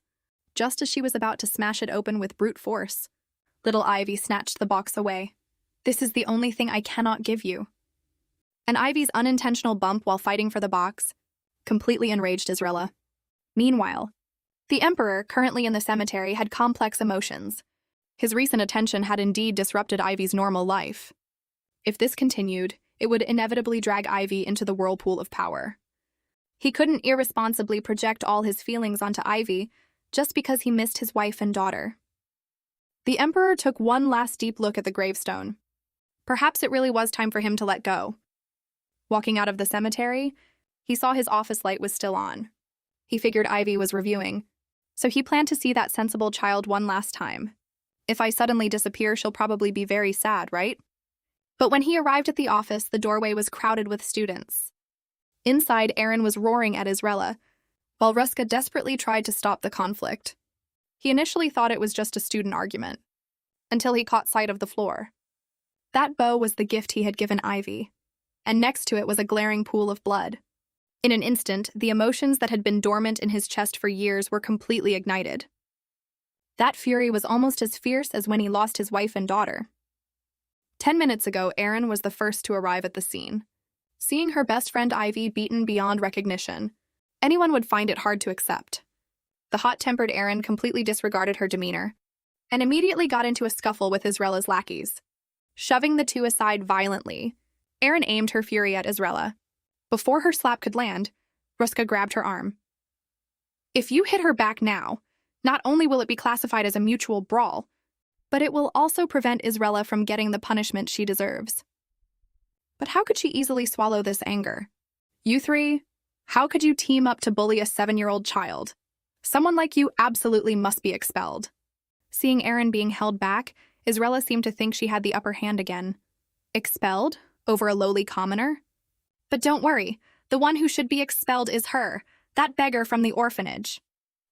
If Ruska had relaxed even a little bit at that moment, Aaron absolutely would have torn Israela's mouth off. She truly couldn't understand how someone could be so evil. However, Israela clearly had something to fall back on. I found out this girl stole the exam answers and hid them in that box. As soon as she said this, the crowd stirred slightly. The previously one-sided condemnation started to crack. She protected it so desperately, could it really? Aaron gradually calmed down, knowing she couldn't lose her reason now. She walked over to Ivy's side. I believe in you. You would absolutely never do such a thing, but you want to clear up the, misunderstanding. Can you show them what's in the box? Aaron was very sad. Of course she knew Ivy's character. But these noble kids right in front of them never listened to reason. If the truth wasn't laid out before their eyes, any defense would be futile. Just as the bullies thought they had won and were feeling smug, everyone's gaze shifted toward the door. Professor Sean stood there expressionless, but his presence made the crowd too afraid to make a single sound. Aaron found him exceptionally familiar. Suddenly, Ivy called out, Professor Sean! So this is the person Ivy often talks about? But I feel like I've seen him somewhere. Looking at Ruska and Asher's expressions confirmed Aaron's suspicions. In this world, the only person who could make them show that expression was one man. However, Sean ignored the crowd and walked up to Ivy, gently wiping the blood from her face. His movements were soft, but it looked like he was desperately suppressing something. The frost in his eyes practically solidified. Bring me a wet cloth. Ruska and Asher immediately lowered their heads in compliance. This scene left the crowd completely dumbfounded. But Israela's ignorance continued to act up. He's just a professor. Relying on his status to order students around, they are high nobles. Everyone, look! This beggar is putting on a pitiful act, trying to gain your sympathy. She choked mid-sentence. Sean's sharp gaze actually instilled a primal fear in her. That was the oppressive aura of a ruler. Israela was still trying to hold on. What are you looking at me for? You're the one who gave her the answers. I don't know what this commoner promised you, but you definitely won't escape punishment either. Hearing the other party slander Professor Sean, Ivy could no longer sit still. The professor is absolutely not that kind of bad person. I don't care what you say about me, but you can't drag the professor into this because of me. Now, Ivy had no choice but to open the box to prove her innocence. Watching item after item fall out, Israela became increasingly smug. But even when the last item dropped from the box, there were no answers like Israela claimed. There were only some snacks Ivy saved up and her treasured notebooks. The others were very confused. Why is it a pile of trash and food scraps? But in Ivy's eyes, these were precious memories, little bits of warmth she had saved up. But the most important thing right now was that there were no answers, like Israela said. Israela's face drastically changed. She simply couldn't accept it. She started frantically searching, trying to find what she wanted among those notebooks. By now, the truth was already completely revealed. Since Ivy had given everyone an explanation, it was Israela's turn. Who would have thought she would try to turn the tables again? You fake professor, stop right there! My brother already investigated everything. Professor Sean is an old man. You're just a fraud. Ivy wanted to defend Professor Sean, but Sean admitted it himself. You're right. I am not Professor Sean. Israela was instantly ecstatic. I knew you two were up to no good. Ivy looked at the professor with some worry. Little did she know her concerns were entirely unnecessary. It only depended on whether Sean wanted to admit his identity. At that moment, a voice rang out. The principal ran over anxiously to maintain order. In Israela's eyes, the principal was undoubtedly her lifesaver to uphold justice. You came at the perfect time. I just exposed the whole truth. That Professor Sean is a total fraud. Seeing the man, the principal was terrified, all color draining from her face. She knew the person standing before her all too well. Your Majesty, why are you here? As the Emperor's identity was revealed, Israela completely lost her previous arrogance. But she couldn't understand why His Majesty would care about a commoner. Why did you call Ivy lowly? Because she's from an orphanage. That's universally acknowledged. Even at this moment, Israela still held onto a sliver of hope. Look at her, she even eats garbage. And those things were clearly stolen. They weren't. I didn't steal anything. I just picked up things others threw away. They looked like they were still usable and could help the director at the orphanage. In an instant, the Emperor fell silent. He finally understood Ivy's intentions. Everyone has pride. And Ivy didn't want people to know she was using discarded things. That was perfectly understandable. Moreover, she planned to give these as gifts to the orphanage. Only the principal looked utterly confused. But seeing the Emperor's dark expression, it obviously wasn't anything good. The Emperor sighed softly. By now, his identity couldn't be hidden anyway. Seeing the situation, the principal stepped forward and bowed first. The other students quickly followed. For a moment, "Long live His Majesty," echoed through the room, making the very air vibrate slightly. At this moment, Israela's final fantasy was shattered. It turned out the lowly peasant she had been bullying had the ruler of a nation standing right behind her. The Emperor asked directly, "Serafina, what is the punishment for attacking a fellow student in the Genius Academy?" Although the principal didn't know the full details, she could guess the gist from Ivy's condition. Depending on the severity, it ranges from a 1-week suspension to expulsion. Then, for those who publicly insult their classmates, frame them as criminals without evidence, and use violence against a young child, how should they be punished? Naturally, undisputed expulsion and never to be readmitted. This punishment can also retroactively restrict their family's eligibility. Just a few words served as the verdict. Hearing this, Israela couldn't stop trembling. She was actually being expelled. And because of her, her brother, who the family had spent years preparing for the academy, would also be implicated. If her father found out about this, what would happen to her? Israela didn't even have the courage to think about it. Right now, she could only beg desperately for mercy. I'm sorry, I was wrong, I will apologize to Miss Ivy." Unfortunately, it was too late. She had countless opportunities to admit her mistakes before, but she chose arrogance and prejudice every time. Now she was just reaping what she sowed. Outside the Academy's infirmary, the Emperor was burning with anxiety. His attendants had never seen His Majesty with such an expression before. At that moment, the doctor pushed the door open and came out.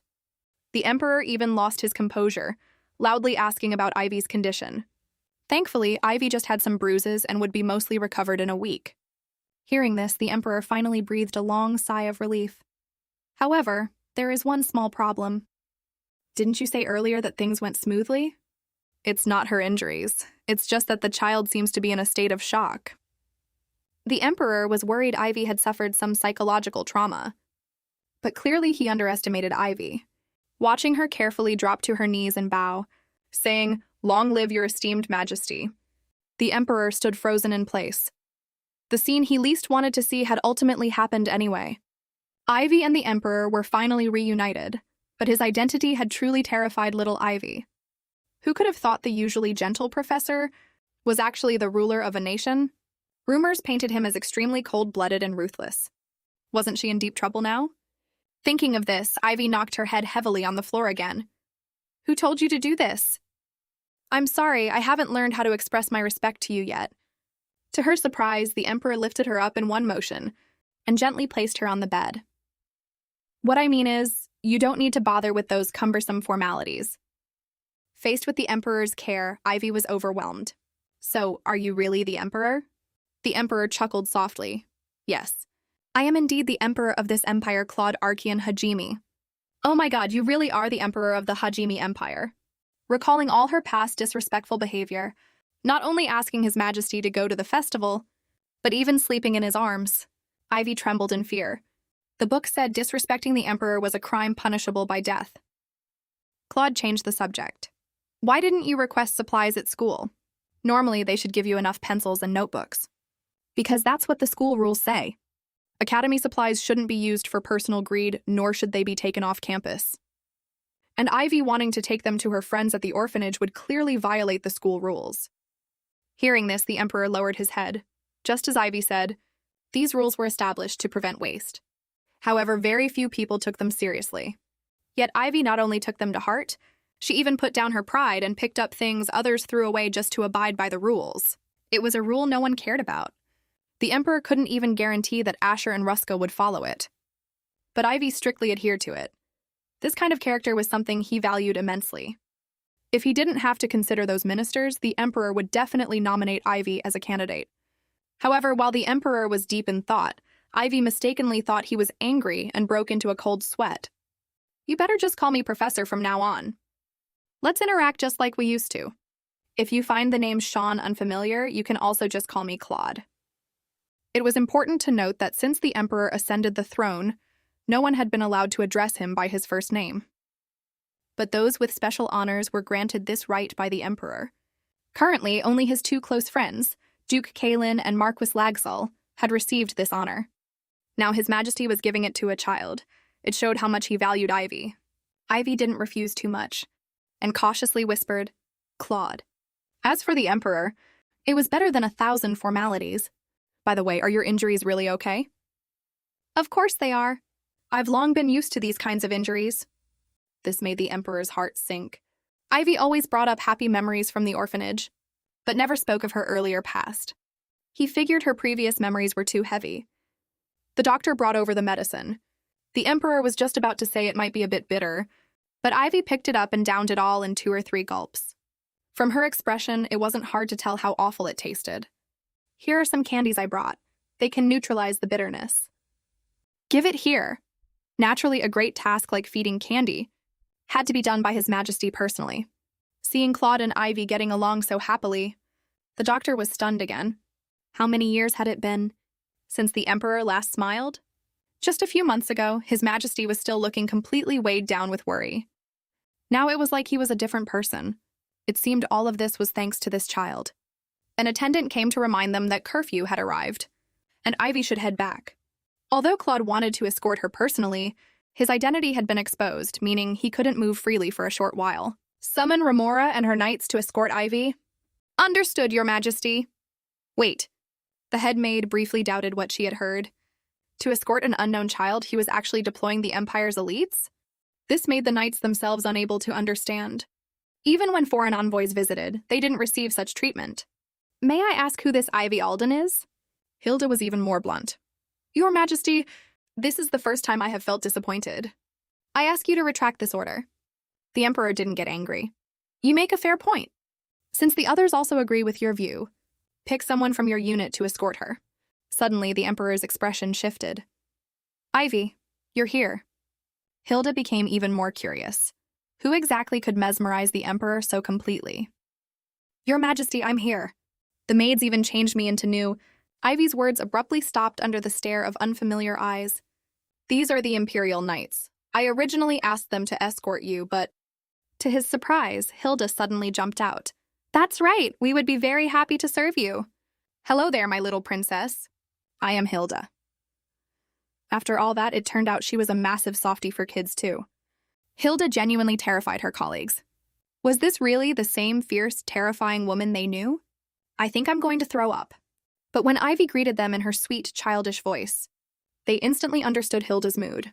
Instead, the Emperor, who knew Ivy best, was left hanging on the side. The night grew darker, but the knights provided an overwhelming sense of security. Ivy walked while hiccuping, probably because the maids had been a bit too enthusiastic earlier. At that moment, the commander offered to carry Ivy on his back. If we let you fall, we'll lose our heads, you know. These guys loved scaring kids. Listening to them bicker, Ivy was deeply surprised. They were completely different from the knights she had imagined. Ruska had once said, Imperial knights were all supremely skilled, and showed no mercy to enemies. Madame Hilda had even lost an eye while swearing to protect His Majesty to the death. In Ruska's description, they were a group of powerful, solemn guardians of the Empire. They were completely different from the laughing, joking people right in front of her. But being like this actually made Ivy feel safer. Suddenly, the commander's eyes sharpened. Who's there? After seeing who it was, Ivy immediately threw herself into the person's arms. Aaron was practically in tears at this point, spouting an endless stream of concerned questions, making little Ivy's brain crash. At that moment, Hilda stepped forward. Are you her friend? Aaron recognized Hilda at a glance, and her expression instantly turned serious. Every word she spoke revealed deep respect. Hilda smirked. It was rare to see a child who wasn't afraid of her appearance. Thank you for escorting Ivy. I'll take it from here. We can't do that. The Emperor ordered us to escort her right to her door. The implication was obvious. He wanted to show the other students exactly who was standing behind Ivy. Miss Ivy, we have completed the mission assigned by His Majesty. We wish you a good night. In just a few sentences, they elevated Ivy's status several notches. Aaron worried it was too flashy, but Hilda clearly understood the Emperor's intent. He wanted to send a warning to everyone else. Bullying Ivy meant provoking the Imperial Knights and the dignity of the royal family. In short, Ivy would be able to live in peace from now on. Aaron told her about what happened while she was away. Those guys acted like completely different people, desperately begging the principal for mercy. So I explained the details of what they did in even more depth to the principal. She absolutely can't let those guys off lightly. Even the people who were watching from a distance had the nerve to come ask about your condition. If they say the same things to you, absolutely ignore them. Okay. Just as Aaron signaled she was leaving, Ivy suddenly called out to her, can I sleep in your room tonight? Because of exams, we haven't been able to see each other. So Aaron was waiting for you to say that. Of course you can. Let's stay up chatting all night. The next day, the two mocked each other's dark circles. Suddenly, Ruska and Asher walked up. Don't tell me you guys waited all night? It's fine, as long as we saw you were okay. Just as the group was checking on each other, an arrogant voice rang out. Why did you lock my child up? The principal tried hard to explain, but these noble women were obviously used to being unreasonable, still carrying that cliched noble superiority. Aaron quickly covered Ivy's ears. Since news in the academy was locked down, the noble women probably only heard that their kids were being punished. Seeing how smug they were, acting as if they held some massive leverage, they not only wanted to expel Ivy, but even threatened to pull the principal down from her position. Hearing this, the principal couldn't even bother pretending anymore. Since that's the case, come with me to meet someone.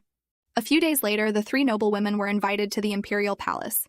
Although they could sense the other party's high status, it wasn't like they had no backing either.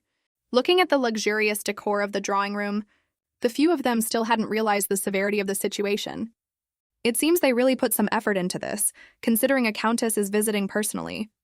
It wasn't until the real host arrived that they realized exactly what kind of existence they had provoked. Is it you? The ones who wanted to cause trouble for Ivy's guardian? The ending held no surprises. No matter how strong their backing was, it could never surpass the person standing before them. And this was all because the principal wanted to pull a prank to see them get slapped in the face. The commotion finally settled. Including Azrella, the three students were officially expelled. The four little friends gathered at the dining table, ready to reveal their highly anticipated grades. I think I did pretty well this time. Rare to see you so confident. Mostly because Ivy helped me review a lot. I owe it all to you. When Ruska said that, Asher clenched his fists tight. Why does Ivy call Ruska directly? But she calls me Mr. Asher? Erin was also confident in her grades this time. This was the first time she had studied so seriously. Who was the one stumped by the professor's questions earlier? You dare bring that up again? You do it so slowly and you don't even let people talk about it. The familiar bickering arrived uninvited, but life was finally back on track. With the final grades revealed, Asher secured first place without a hitch. As for second place, Ivy was already completely satisfied. Erin, who ranked 16th, didn't let her own hard work down either. On the flip side, Ruska only ranked 35th. Erin, who was just mocked, now turned the tables. You're going to get moved to a different class right after getting first place. But to her surprise, oh my God! This is the first time I've ever gotten such a good grade. I have to send this home quickly so my old man can see. Our family finally produced a genius. Of course, Ivy's tutoring played a massive role. To repay you, can I invite you to play at my house over the holidays? My estate has a huge ranch with lots of animals. Hearing this, Ivy's eyes lit up. Naturally, she wanted to go back and see the principal and her friends, but asking the busy principal to take time off to see her and pay for expensive travel expenses. The sensible Ivy obviously couldn't bring herself to ask. Who knew Erin would suddenly jump out and reject him on Ivy's behalf? This is Ivy's first time visiting a friend's house as a guest. Of course she has to go to mine. I even prepared a room for her. Then can I go play at your house too? As the two argued endlessly, Asher whispered, that book you mentioned last time. My house has the complete set. And a batch of rare foreign books just arrived. How about it? Seeing Ivy's mesmerized eyes, the two knew the battle was over. Asher, you cheater! Listening to them bicker, all because they were trying to invite her, Ivy naturally wouldn't let anyone down. I'll go to all of your houses. Shortly after, the four of them parted ways. Ivy decided to tell her grades to Professor Malice and His Majesty. To her surprise, several students walked up and greeted her extremely warmly. The enthusiastic attitude left Ivy momentarily dazed. She, who was always treated with cold stares at school, suddenly had so many close friends out of nowhere. Ivy didn't want to engage much, but the people rushing at her wouldn't take no for an answer. Everyone was beaming at her, their attitudes completely subservient. Among them were even people who had viciously insulted her before. Could these people really be this friendly? But these hypocritical faces only made Ivy feel terrified. Right then, two teachers walked over, interrupting the crowd. She thought they were there to help her escape, but what they discussed was largely the same as those students. The sudden concern made Ivy extremely uncomfortable. Keep in mind, this teacher usually couldn't even be bothered to return a greeting. The ugly, hypocritical faces scared Ivy into quickly slipping away. Compared to the blatant malice from before, this disguised kindness was even more terrifying. While Ivy was feeling overwhelmed, she happened to run into Professor Malice. Ivy, what's wrong? You don't look well. Are you sick? Please don't push yourself too hard with your studies. Health is the most important thing, you know? Of course, if anyone dares to bully you, tell me. I will definitely show them. You see, Ivy couldn't feel true kindness from those others. That kind of feeling that makes you drop all your defenses. Can't be faked by any smiling face. I'm fine now. Professor Malice, by the way, where have you been lately? Talking about his recent disappearance, the professor looked slightly embarrassed. Suddenly, a middle-aged woman walked into the room. Oh my God, why are you kneeling on the floor? Through the professor's introduction, this person was his student, Lucy, an elegant, intellectual woman steeped in literature. Ivy looked at her with envy. Even Malice, this old tsundere, had to admit her excellence. After 26 years, we finally welcome a new junior. Ivy didn't quite understand their conversation. Lucy pinned a badge on her. We sincerely invite you to join Holy Nature. Ivy had heard this name. It gathered the most outstanding individuals in the entire empire. Every single one was a pillar of the nation. And this widely circulated mysterious organization was actually the professor's student group. Oh dear, it seems the teacher didn't tell you about this. But that fits his low-profile personality. From now on, Ivy is one of us. You can ask the seniors to buy you a giant ice cream. Hearing this, Ivy was practically drooling. Maybe you don't know this yet, but to meet this new junior, those guys practically turned the place upside down. Hearing that she was valued so highly, Ivy felt a sudden warmth in her heart. Aside from the orphanage and the Genius Academy, she had found yet another place to belong. Meanwhile, in the Imperial Palace, the Emperor had been overworking himself so much lately that even his assistant urged him to rest a bit. I don't have time. I need to finish my work before Ivy's vacation. It turned out Ivy had visited not long ago. The two hadn't seen each other in a long time. The Emperor snapped his fingers, and a chef rolled in exquisite desserts, a dazzling array with rich flavors. Fill your stomach before we chat. Ivy picked up the closest one and popped it in her mouth, savoring it. Seeing her happy face, the Emperor's recent fatigue was completely swept away. Where do you plan to go for the holidays? Ivy quickly swallowed the cake. I haven't thought about it yet. But the Emperor already had a plan for this. He had previously ordered a search for the best places in the Empire to take a child playing. The next day, the head maid compiled thick stacks of travel guides. The most highly recommended was a villa the Emperor frequented in his youth. That place was as beautiful as Liliana's hometown. Thinking of his wife, the sorrow remained, but he could now coexist with it. By the way, Chamberlain, any news of Ivy? She hasn't come to see me in a long time.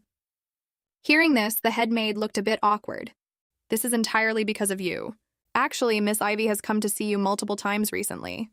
But because your Majesty was busy with work, she waited for a while and then left each time. She insisted on keeping it a secret, not wanting to disturb you. How long did she usually wait? About 3 hours, but she never looked bored. She just sat quietly doing her math workbook. That really matched Ivy's personality. So when he saw Ivy again, the Emperor actually dropped his status and fell to his knees to greet her. At this moment, he wasn't some monarch of a nation, but more like a doting father. As they chatted, Ivy started digging through her backpack. Your Majesty, please sign this. The teacher said I need a guardian signature. Seeing the second place ranking, the Emperor's eyes widened in shock. He knew Ivy was inherently smart, but he didn't expect her to be this outstanding. She shyly reminded the stunned Emperor to sign. But his shock wasn't over yet. She actually got a perfect score in foreign languages. It's all thanks to your Majesty's guidance. The Emperor shouted. Our Ivy achieved dazzling results. Quickly, bring up an entire table of desserts. Going back to the earlier discussion about vacation plans. Just as he was about to speak, Ivy mentioned she was going to a classmate's house and playing there for the entire holiday. This left the Emperor instantly petrified. In the dead of night, at the estate of Marcus Aladman, Israela sobbed endlessly. Her life, her everything, she who was once surrounded by stars, the pride in her parents' eyes, was now reduced to a stray dog. Her father was disgusted with her to the extreme, not even willing to acknowledge her as his daughter. Her mother washed her face in tears. Why was a failure like you born into this family? Even the brother who used to care about her completely turned on her. This is all because of you. My admission qualification is gone. She didn't know why this happened.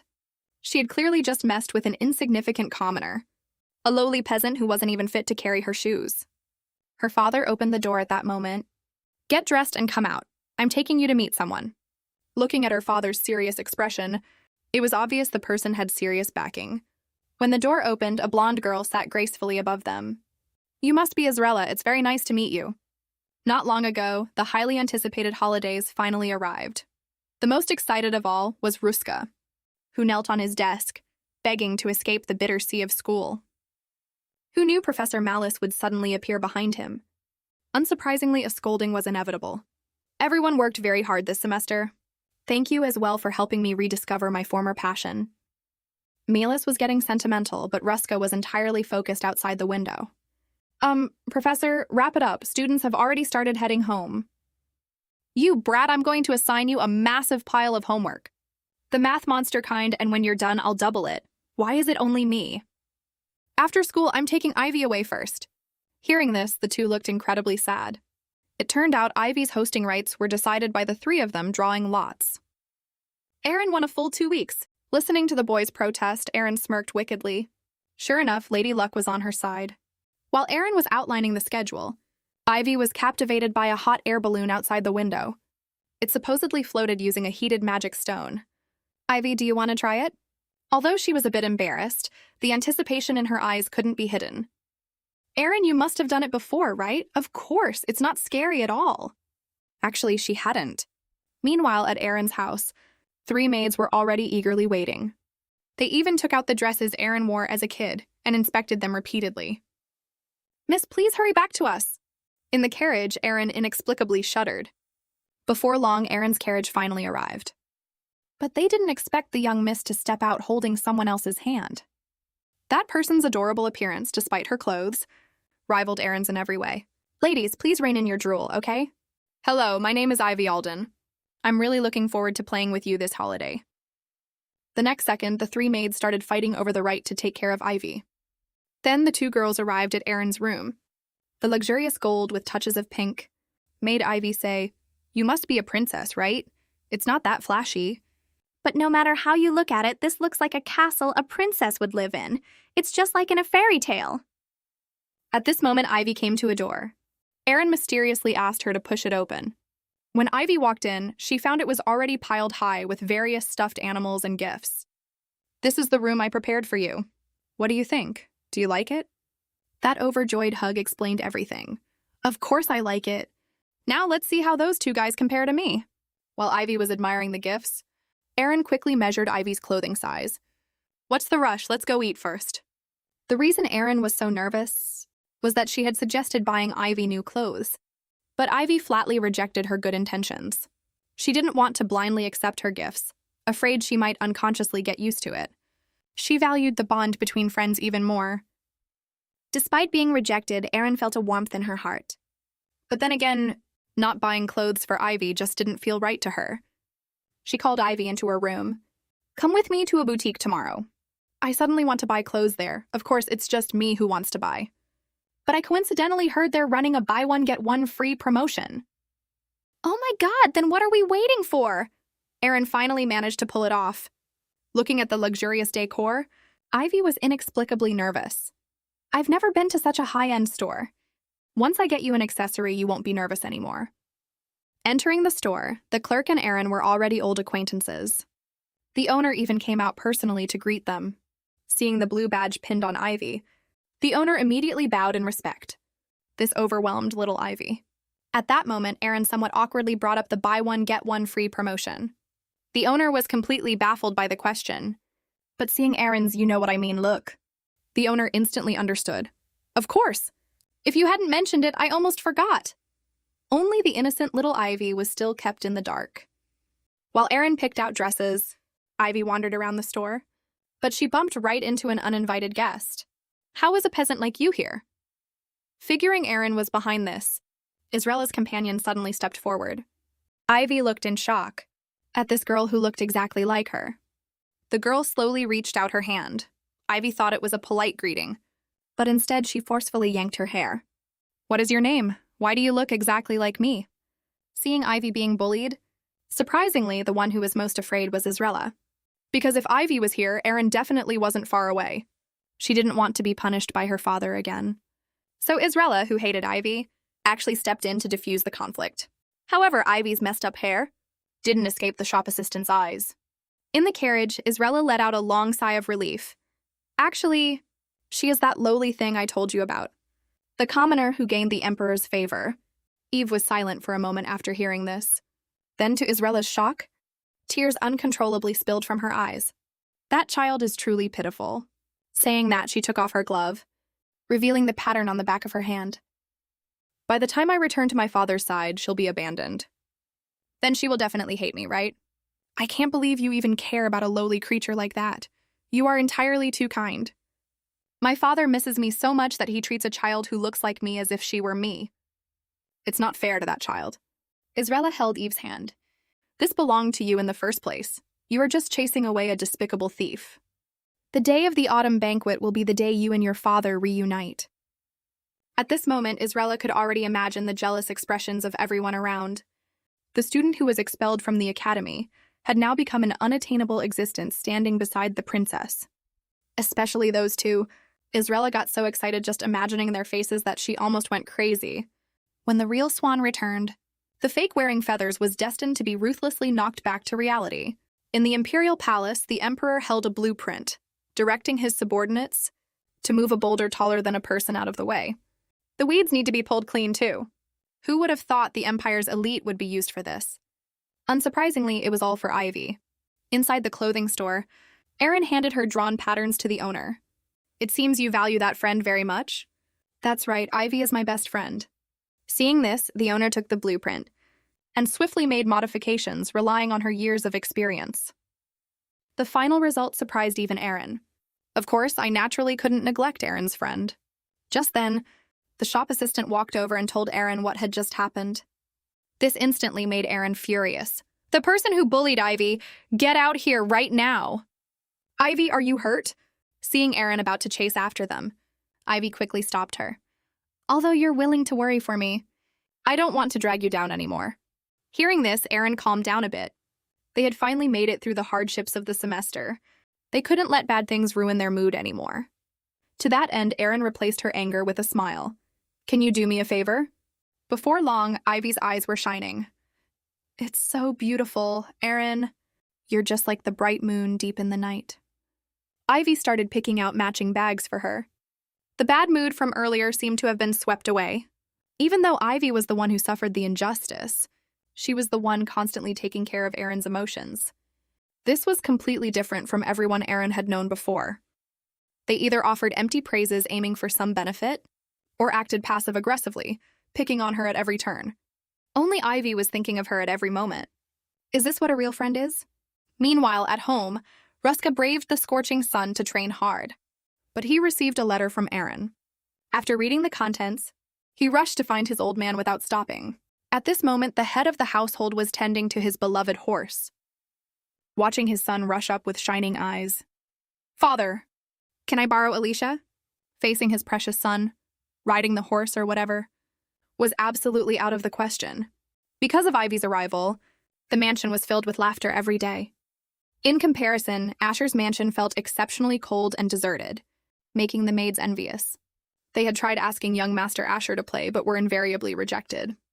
Aside from reading, Asher seemed to have no interest in anything else. Is this really a child just a few years old? He's even more mature than us adults. I have this worry too now. Hearing this, the maids were startled. The person speaking was Asher's mother, Sylvia. She looked slightly lonely. I've almost forgotten the last time that child acted spoiled. She only remembered being explicitly rejected when trying to feed him. He used his childish voice to say he was grown up and needed to learn to be independent. He never needs to grow up so fast. From then on, the child never relied on her again. Even though being sensible is a good thing, she just couldn't be happy about it. The maids taking care of the young master were basically just decorations. If we could see the young master acting spoiled again, we'd do anything. Just as Sylvia was daydreaming, Asher ran downstairs, panting and holding a letter. Sylvia rarely saw her son looking this nervous. Sharp-eyed, she quickly noticed Asher was holding a letter from Aaron's family. Mother, could you do me a favor? The three of them were dumbfounded. Was this still the Asher they knew? Oh my God, their wish came true. The soft, spoiled young master has made his return to the world. Of course, it was all because of Ivy. Not long ago, Aaron took Ivy out to play. Because of the boutique's buy one get one free promotion, Ivy conveniently obtained a dress for the autumn banquet. She thanked Aaron profusely. It seems the excuse I made up was flawless. However, Aaron had prepared a completely different outfit for Ivy for the autumn banquet. Soon, dessert was served. This made Ivy crave it so much she reverted to her little chick form. But after spending so much time together, it seemed Ivy was only interested in food. Aaron took the opportunity to ask about other hobbies. Does being with you, Lord Ruska, and Lord Asher count? Not that kind. Ivy thought for a moment. Then it must be cleaning. She would clean up after taking care of the orphanage kids. This should count as work, right? Yet Ivy found joy in it. This made Aaron's resolve even firmer. No matter what, she had to help Ivy find a hobby. For this, she sent letters to the other two, borrowing Ruska's family's Akalteke horse and experiencing Asher's mother's music classroom. After Aaron arranged everything, she received an email from the royal family that night. Logically, she had no ties to the royal family. Respected Aaron, hello? I found out you and Ivy will be spending 2 weeks together over the holidays. Therefore, I formally request you transfer one of those weeks to Ivy's guardian. I hope you understand. Are you kidding me? Isn't this just blatant robbery? Aaron was so angry she even tore up the royal family's letter. A few days later, Aaron's caretaking period ended. But to her surprise, right after midnight, Asher arrived at the mansion in a carriage. Long time no see, Miss Ivy. I'm here to pick you up. As the orphanage took in more people, the remaining supplies and funds were running tight. Besides food for the children, everyday items needed to be purchased. Looking at the children's expectant eyes, the director was stuck in a hard place. Director, I told you before, we're out of pencils. Oh, so it's just you who's anxious. What do you mean by that? Think you can just act cute and gloss over this? Similar arguments happened almost every day. At this moment, a child who just woke up came downstairs. When she opened the door, a tough guy wearing sunglasses stood there. This is a package from the Genius Academy. Please sign for it. The previous argument dissolved when Ivy's delivery arrived. And what was sent didn't disappoint them. It's the notebook I've been dreaming of. Now we don't have to worry about pencils. The bulging package also emitted a mouth-watering aroma. Clearly it was good food. Suddenly, the notebooks and pencils in their hands lost their appeal. The director watched from the side, feeling completely helpless. Compared to these kids, Ivy was so sensible it hurt. Even though she was so young herself, she had learned to share the burden early on. Dear Director, hello. I don't know if the package I sent with this letter arrived safely. I packed some everyday items I collected, hoping they can help our friends at the orphanage. Reading this, the director's heart ached for Ivy, who was all alone at the academy yet still thinking of the orphanage. Ivy seemed to have anticipated the director's emotions early on. Director, don't worry. I'm doing very well at the academy, and I've met a lot of good friends. This time I'm planning to play at their houses for a few days. By the way, the exam results came out a few days ago, and I actually got second in the whole school. Malice even praised me as a genius. Also, my guardian... Of course, it's not convenient to go into details about him. Anyway, everyone I've met has been wonderful. Reading to this point, the director's hanging heart finally settled. At this moment, there was another knock on the door. "Excuse me, are you the director of the orphanage?" The visitor wore a uniform and was followed by 2 knights. "I am here on imperial orders. Please sign here." The director took the document in a daze. When she clearly saw the things behind the visitor, she was completely shocked. Boxes of supplies were unloaded from the carriage. She and the children stood frozen on the spot. "Is this for us?" Even after the carriage left, the director remained standing amidst the mountain of supplies, unable to recover for a long time. "You must know, just a few boxes here were enough to solve the orphanage's current supply crisis."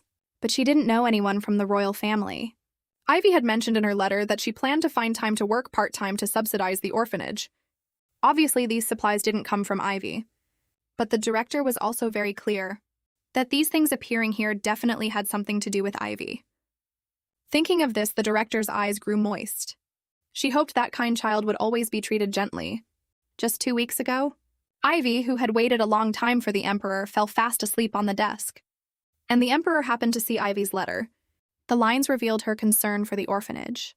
Seeing how kind Ivy was as her guardian, he naturally had to help this overly sensible little one, grant her small wishes. Ivy's 1-week guardianship with Aaron vanished in a flash. Watching Ivy document every detail of this week on paper, Aaron was so excited she couldn't speak. Her words revealed her reluctance to part with Ivy. Ivy gently stroked her hand. "Aaron, even though it's a shame we have to part so suddenly, I was really happy spending time with you. And we'll see each other at the Genius Academy again soon." Oh my God, in the end, Ivy was the one comforting her? If it weren't for that dog Emperor, she would have at least had 1 more week. Since you're leaving tomorrow, Ivy, let's fully enjoy the present. Soon the knight draped a blanket over the little ones. The 3 maids, exhausted after a busy day, were physically and mentally drained. But for the young Mrs. Future, it was all worth it. "What do you mean by that? Isn't young Master Asher coming tomorrow? By then we can mediate between them. Who knows, we might just create a beautiful romance." Who could have expected that while everyone was deep in dreamland, Asher's carriage would pull up to the mansion? "Long time no see, Miss Ivy. I'm here to pick you up." Woken from her sleep, Erin woke up with a massive temper. "What exactly are you trying to pull? Do you know your sudden visit is keeping everyone in the mansion from sleeping well? I'm just here to pick up Ivy. Who asked you to prepare so much stuff?" At this moment, Asher caught a glimpse of something. "These wouldn't be dresses from the Crevel boutique, would they? I didn't expect you to have such good taste. But knowing Ivy's personality, she probably won't accept them, right?" "That's none of your concern. There wouldn't be someone who wants to give a gift but is afraid of being rejected, right? There's no way, right?" Ivy, wearing a new hairstyle, ran out to show them both, and they completely forgot to argue. "This time I really have to admit your taste." As Asher and Ivy talked, Erin handed over a notebook. She explained very proudly, "This is a notebook compiling all of Ivy's preferences. Even though I don't really want to talk to you, I'm afraid you won't take good care of Ivy. Ivy's favorite food is fried chicken. Besides that, she also prefers fresh vegetables. For dessert, she likes chocolate and caramel pudding. Blah blah, skipping 10,000 words. She didn't expect that when it came to understanding Ivy, Asher was a step ahead. Having lost the upper hand, Erin was grinding her teeth in anger. "Give the notebook back!" "I changed my mind." By this time, the maids had prepared everything. Asher elegantly and gentlemanly offered his hand. Of course, Erin was standing by the side, looking very happy to see them off. In the end, Erin sent Ivy off like a mother hen. This actually made Asher feel like the bad guy tearing them apart. "Ivy, should I have come later? I feel bad making you leave so early." "It's fine, you don't need to blame yourself. Even though leaving is a bit sad, I'm just as excited to spend a week with you." What else was there to say? Asher practically melted on the spot for you to see. The two went back and forth discussing recent events. But Ivy unintentionally mentioned Israela. This instantly put Asher on high alert. "Did that person come looking for trouble with you again?" Ivy quickly clarified the situation. She was just very surprised that someone looked so much like her. It was like looking in a mirror. Hearing Ivy's account, Asher acutely smelled a conspiracy. He had to prepare in advance. He couldn't let anyone hurt Ivy again. Meanwhile, the Emperor was staring blankly at the astronomical bill. Since he was snatching Ivy away from Erin, footing the bill was no problem at all. After parting with Erin, Ivy rode in Asher's carriage. The scenery along the way was breathtaking. Just a random spot was enough to hold little Ivy's gaze. If you like it so much, let's stop here for a bit. This put little Ivy in an awkward spot. Is it really okay to stop just for me? Asher chuckled softly. This whole trip is for you, right? Saying this made Ivy even more anxious. I even brought your favorite sandwiches. The carriage stopped on a sunlit meadow. The two were currently picnicking under the shade of a tree. Through their conversation, she learned that every shop Erin visited would give extra items for free. So this was her trick. But Asher didn't expose it to her face. Yes, shops in the capital usually do that. After all, Asher had his own ways of getting closer to Ivy. I've been wondering about something. Why do you only call me Lord Asher? Ivy froze upon hearing this. Maybe because I've been through a lot with the other two, so I call them by their names. Hearing this, Asher looked extremely happy. Then you should call me Asher from now on, too. To that end, he proposed a game. Whenever Ivy called him Lord Asher, he would issue a strict punishment. And the punishment was giving Ivy an expensive gift. But wouldn't Lord Asher be at a huge loss? Surprisingly, Ivy failed right from the start. Are you ready to accept your punishment? Let me think. How about I give Ivy 100 notebooks made of the highest quality paper? Hearing this, Ivy was so shocked she dropped her sandwich. Then how about 1,000 notebooks? Ivy frantically waved her hands in refusal. Eventually, they settled on 50. But that was still an exaggerated number. She wouldn't be able to use them all by the time she graduated. However, titles were just something you got used to after trying. Unsurprisingly, Ivy fell for it again not long after. How about a fountain pen made by the Empire's #1 craftsman? Lord Asher, when studying, you'll probably get hungry. Then let's add 100 servings of dessert. A necklace to match the dress seems nice too. In short, everything popular in the Empire was on Asher's gift list.